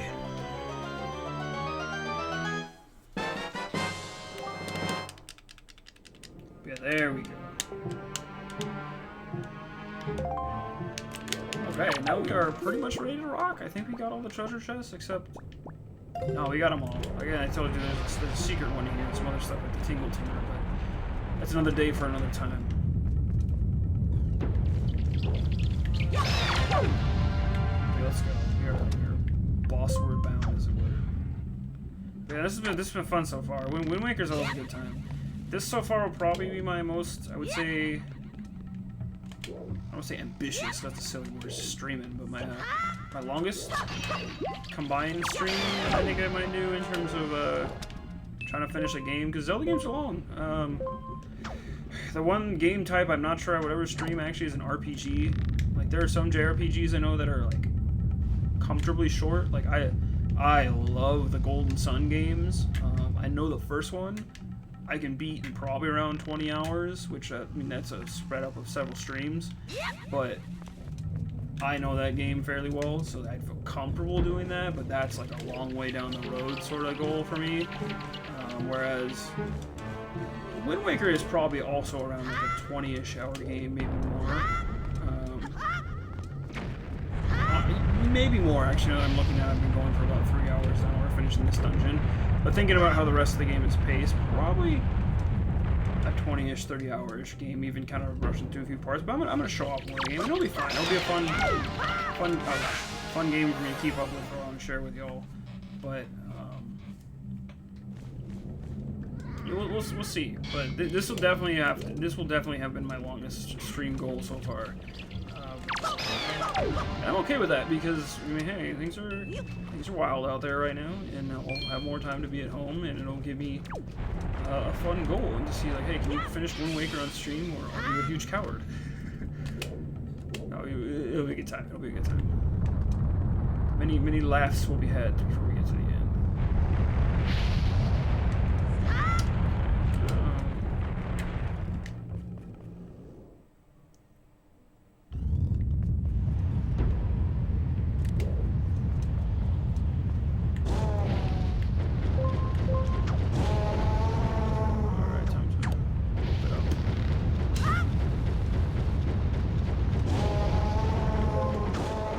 Shut this dragon up. I'm tired of hearing about what's in his ass.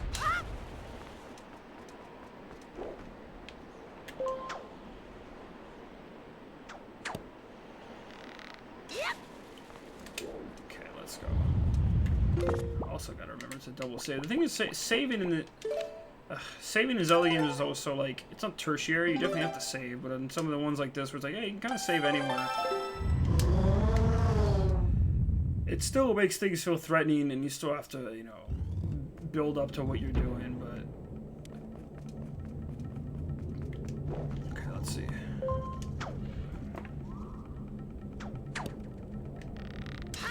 Man, what if I did this whole game with just, like, the 3 heart run thing that people do? I'm not gonna do it like that. It would be real lazy and show this run, but that'd be... Okay, catch the fairy link. There you go. Yeah, also tiny fairies in this game actually look like tiny people that you like creepily keep in bottles. But I will swap that out. I actually want to put that there. I like that. Look at this cool big old boss key.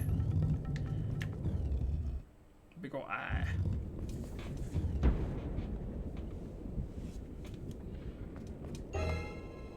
Oh, there's his tail, but what is it? What's messing with it? Who's in the hole? Get your tail out of the hole, you dummy!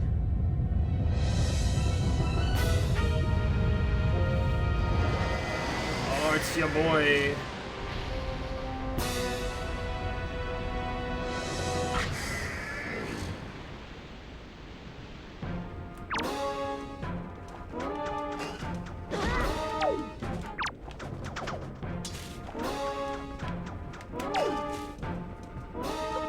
So, the thing with this one is that it's got really hard, strong skin, right? Can't get through it.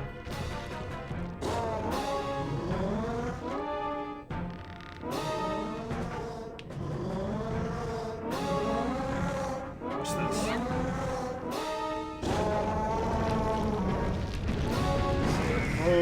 its head.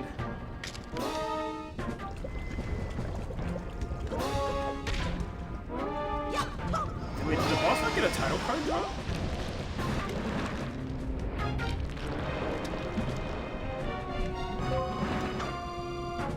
Did you catch it? Oh, thank heavens.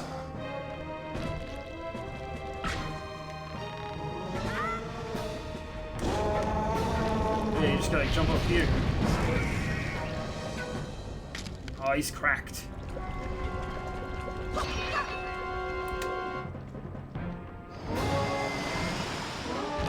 Yeah, you get this cool animation where I'm trying to press against the ceiling. Yeah, he's got a giant scorpion bite in his butt. That's not fun. Scorpions are spooky.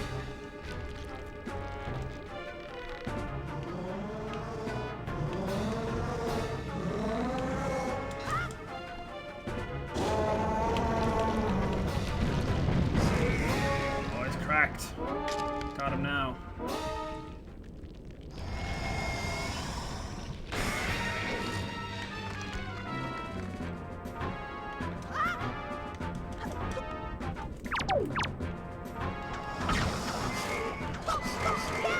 And then you just find the weak point, you just wail. Pretty simple for a Zelda boss, of course, but it's the first one. Still, a bit of a longer dungeon in terms of pacing. So I think that boss's name was Goma, because that's usually what the spider creatures are named in this world, spider scorpion creatures. Now it is toast. Goodbye.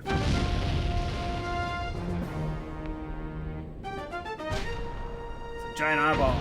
That's not fun. Alright, yeah, odds I do a 3-heart run?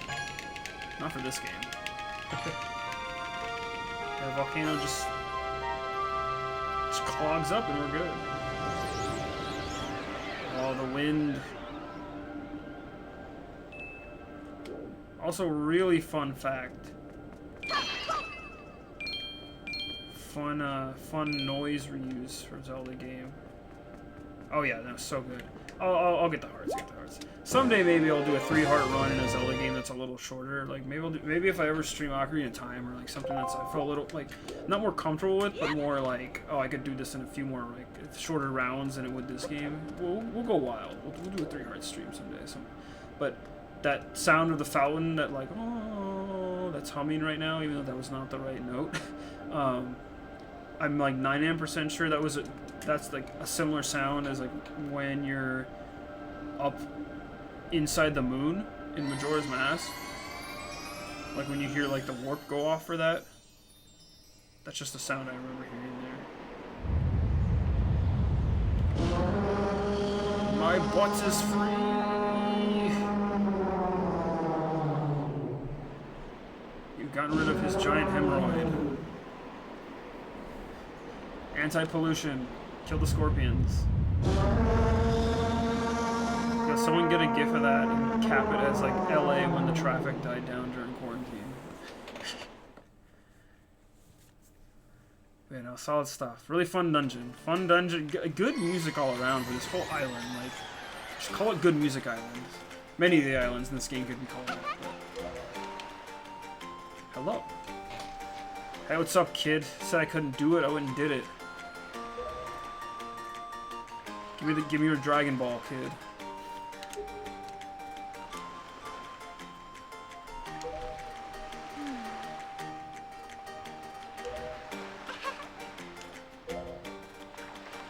He wants to do it. He wants to be like you. Here, take it.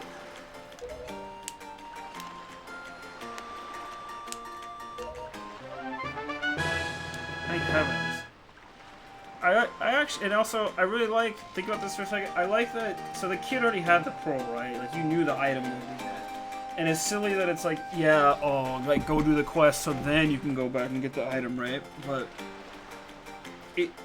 I think giving it a simple little story bit like that is cute. I think that's real solid.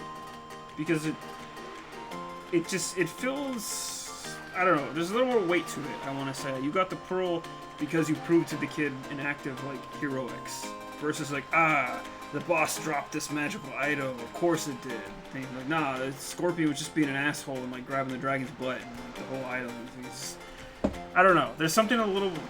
It's more grounded, I would say. I mean, it's a Zelda game, so it can't be that grounded. But it's like it's more of a believable reason. Suspend your disbelief, but not as much when everything's going crazy. Dragon says thank you. I can't read this shit. Use the wind god's wind? That's what he said, but I don't understand. I wonder what it means. Oh, right. More fun. Man, this game is just full of characters. You don't even know. Unless you know, but this game's just full of characters. Before we finish up, though, Link's a true hero.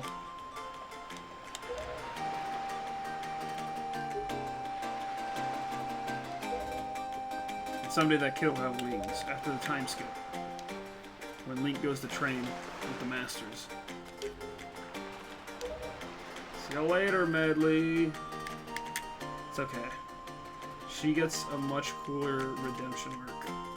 Not even redemption, she gets a much better Act 2 arc, if you will. She's already chill. Yeah, we'll come back to her, but anyway. You know, this whole game is a character. Might as well be. Around the corner, you never know who you find. There'll just be a little crab burrowing into the ground over here. Now, let's go over here for a second. I need to pull up the Wind Waker.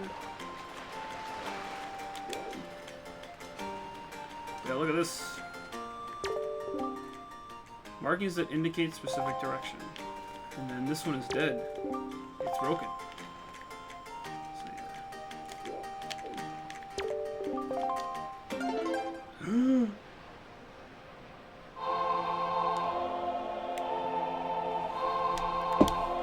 hey, gee, I wonder what directions I should push.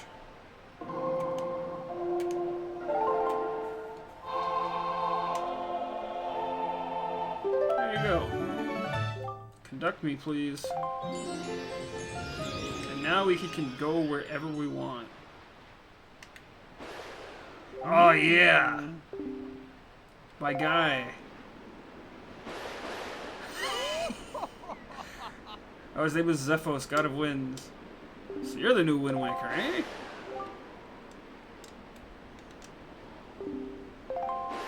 Look at this guy.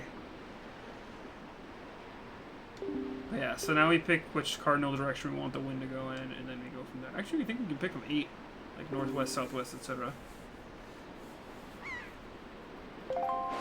Oh yeah, and then his brother, Cyclos, is miffed about his monument here being broken. Now he spends his time creating cyclones to torment people with. Meet him later. Or will we? I don't know. Chastise his brother. You love it. Look at him go.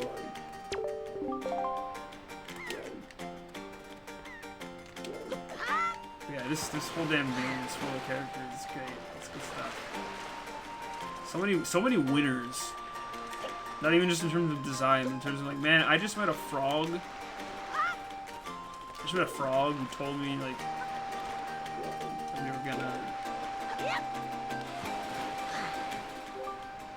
control the wind together. Ganon sent those monsters to this place, but that would mean there is no time to lose. We must depart at once to the place where the next proceed. We sail to the south. Yeah, get in the boat. What are you doing, Link? Get in the boat. What? Also, one thing to notice that I didn't note before. What the fuck? Hey. Oh, he's saying you have to. Okay. Yeah, I already got it, my dude. I have to make the wind do my thing first.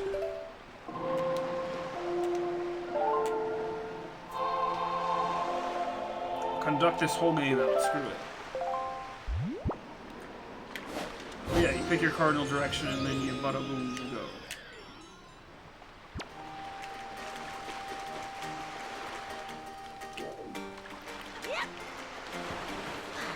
Oh yeah, so your little orb there in the bottom right, that's Link's swimming power. You can't swim very far, because it's like, they didn't want you to swim across the whole ocean as a silly means of beating the game.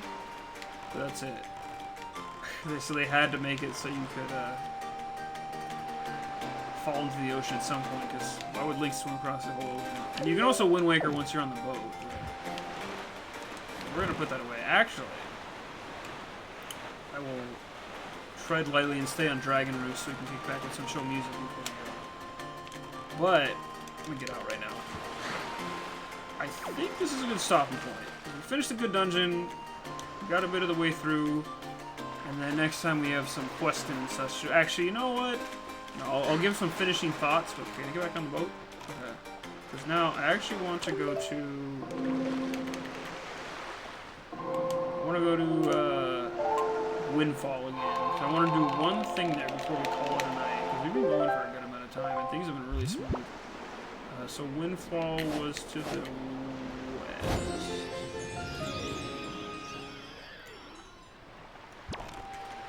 Let's go. So pretty sure it was west? Either that or I don't know my directions at all. Yes, it is west. Yes. So there are a couple things I want to do. Hold on a second. Shoot, I sort of need everything here. If I can, I'm putting the bait out because I want to see something.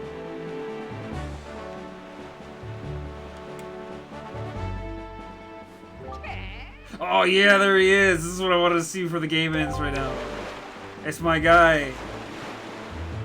More of my guys. All my guys are here.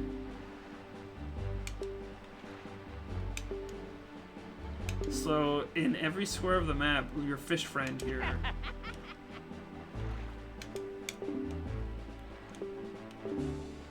Shows up, and then thank you for that.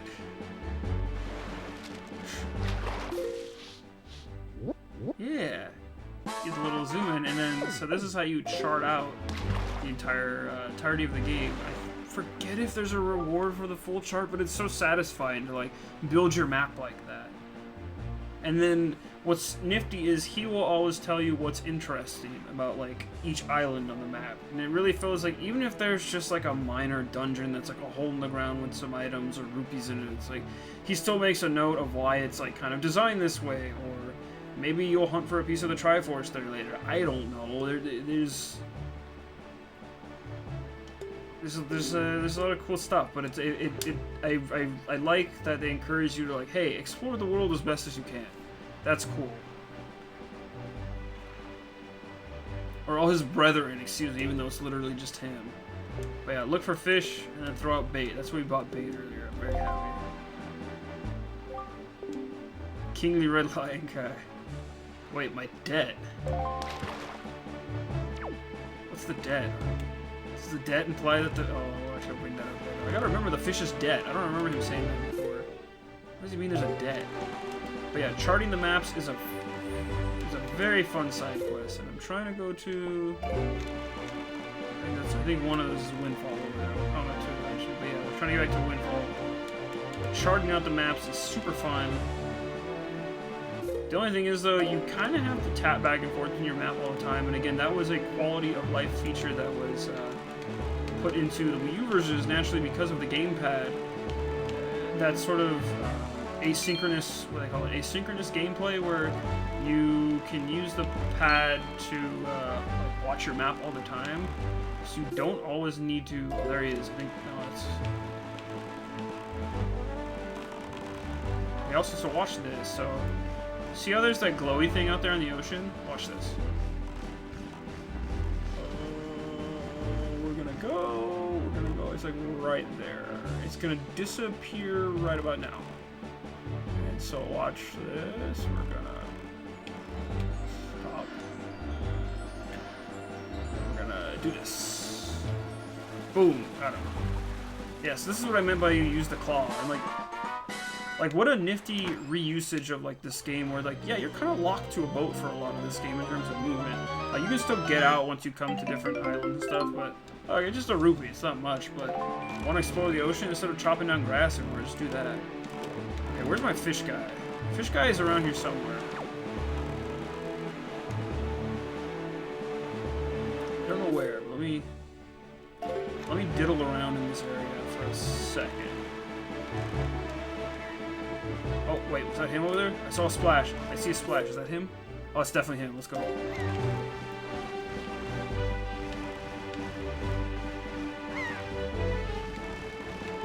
Actually, let me get this rupee. Oh, it's raining. But he'll still be here. He doesn't go away in the rain.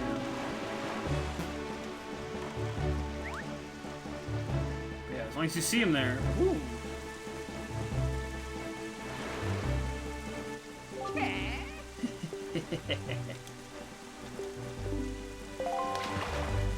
But it's nice too, because sometimes if you're going in like a straight line, like going from Dragon Roost to the other one, you can kind of tell it's like just a line across, right?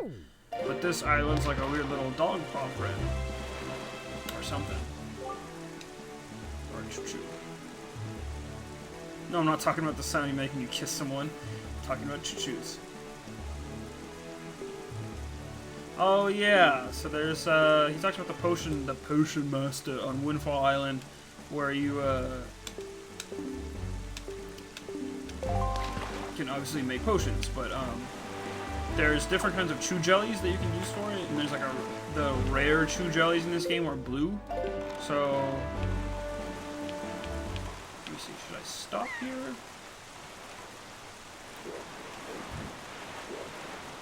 I think we'll stop here for a second. Look at this giant egg. Actually, what is this supposed to be again?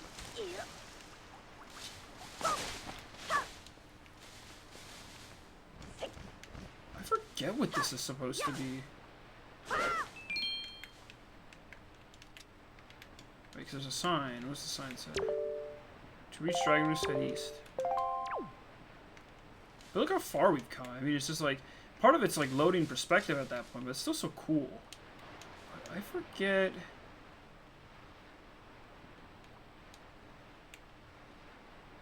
Because the paw prints are there, it's like that's the hand, but gosh, I forget what you're supposed to do with this.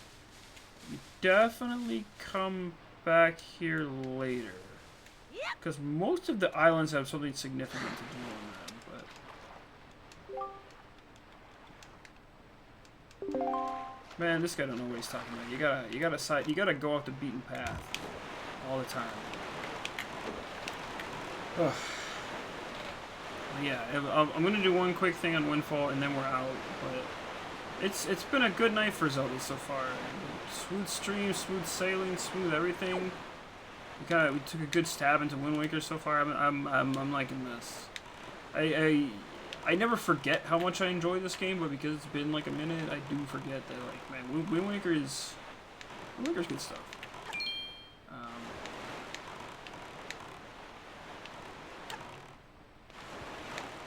It's always apparent to me why it's my favorite. Like I see Fishman jump. You know what? Fishman's jumping out over here, but I already have the Windfall chart. But let's see what he says if I feed him. I'll fall for his bait since we got baited into buying the bait from all those rats in the stupid dungeon. So once you can lock onto him too, that's like usually you pop it out and he's just like, hello? I wonder if he'll give me a silly hint about anything I've forgotten about on the island.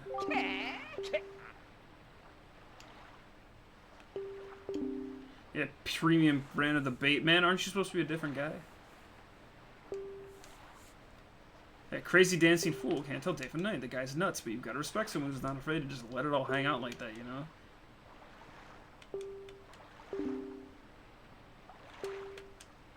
Yeah, no, we'll talk to that guy next time. We'll do a bunch of side questing stuff next time here on Windfall, but there's one thing I want to do.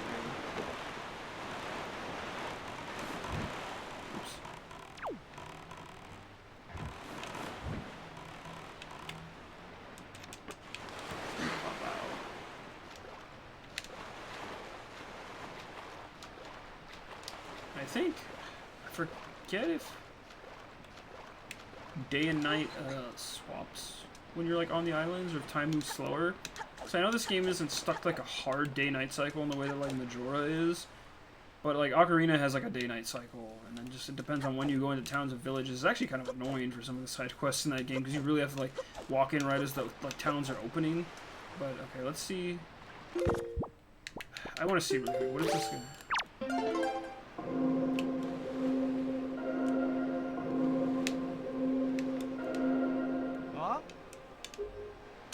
Oh yeah, this guy wants the rhythm. He can feel it now. Yeah! Yeah! Woo! Yeah. Yeah! Yeah! My thing is, like, I don't know if he's doing right or left or right. So I do his directions.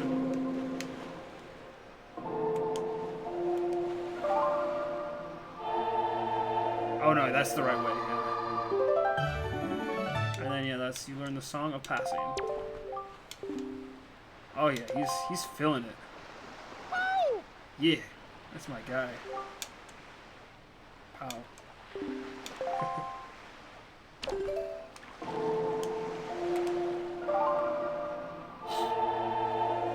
So this is what lets you control the day-night cycle. Not quite the Song of Time, but still very solid. He's just cursed, but he's got a sick outfit. I'll tell you what. Okay, so the one thing I wanted to do here was I wanted to use the Wind Waker to blow the fan up there, or excuse me, blow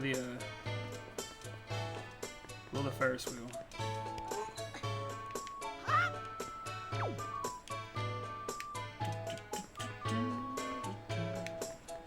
Where am I supposed to come out to use that? Because oh right, no, I come out of the dumb Minesweeper guy's house. Boat sweeper man. We're not gonna play with him again right now. Almost done. Okay, let's. Ow. Man, you know, I try to roll upstairs in real life. It works okay. Why can't Link do it? Oh no, it's been a good time tonight. It's been a good time. We're almost there. Almost to my desired holding point.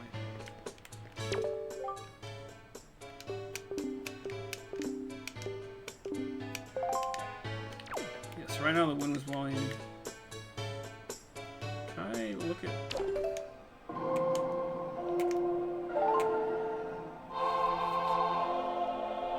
I forget if it shows me which way Link is facing, because that's going to be... Yes, it does. Okay. Wait, yeah, so don't we want a westerly wind? She said an easterly wind is mine.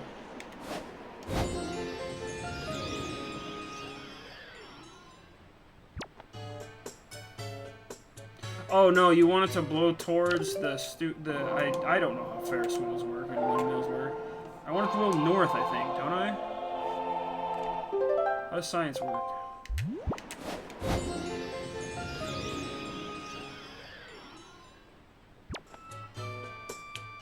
Huh?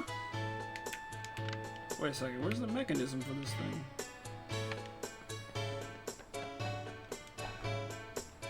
Can I not go in here? See? You know the thing that it used to...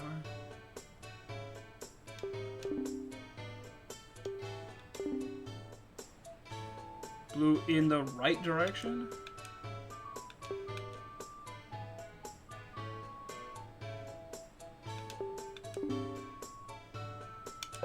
Oh, there's a switch to it. Where's the switch? Oh man, now I have to figure this out before we go. I can't expose myself. So the wind is supposed to blow north. I got that much right. Where's the Ferris wheel switch? Try to remember.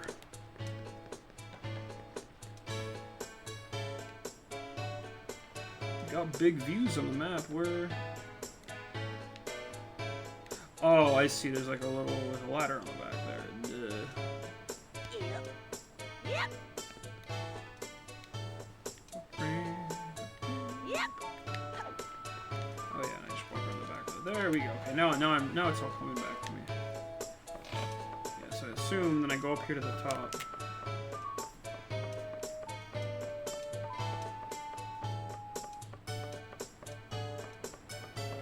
There we go. Just forgot about this.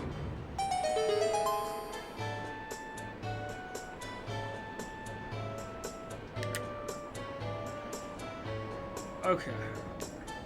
I think with that, I just wanted to activate that, because there are things I want to do because of that, but I think we'll save them for next time. So... I think with that, I'm going to save the game, because I'm just going to keep going if I keep trailing off on stuff. Oh, okay, let's hit that title screen again. And we'll say our goodbyes for the night. But yeah, that's Wind Waker so far. Oh no, Wind Waker's good stuff. I love this game. It's always a good time, and I'm glad I get to revisit it like this in this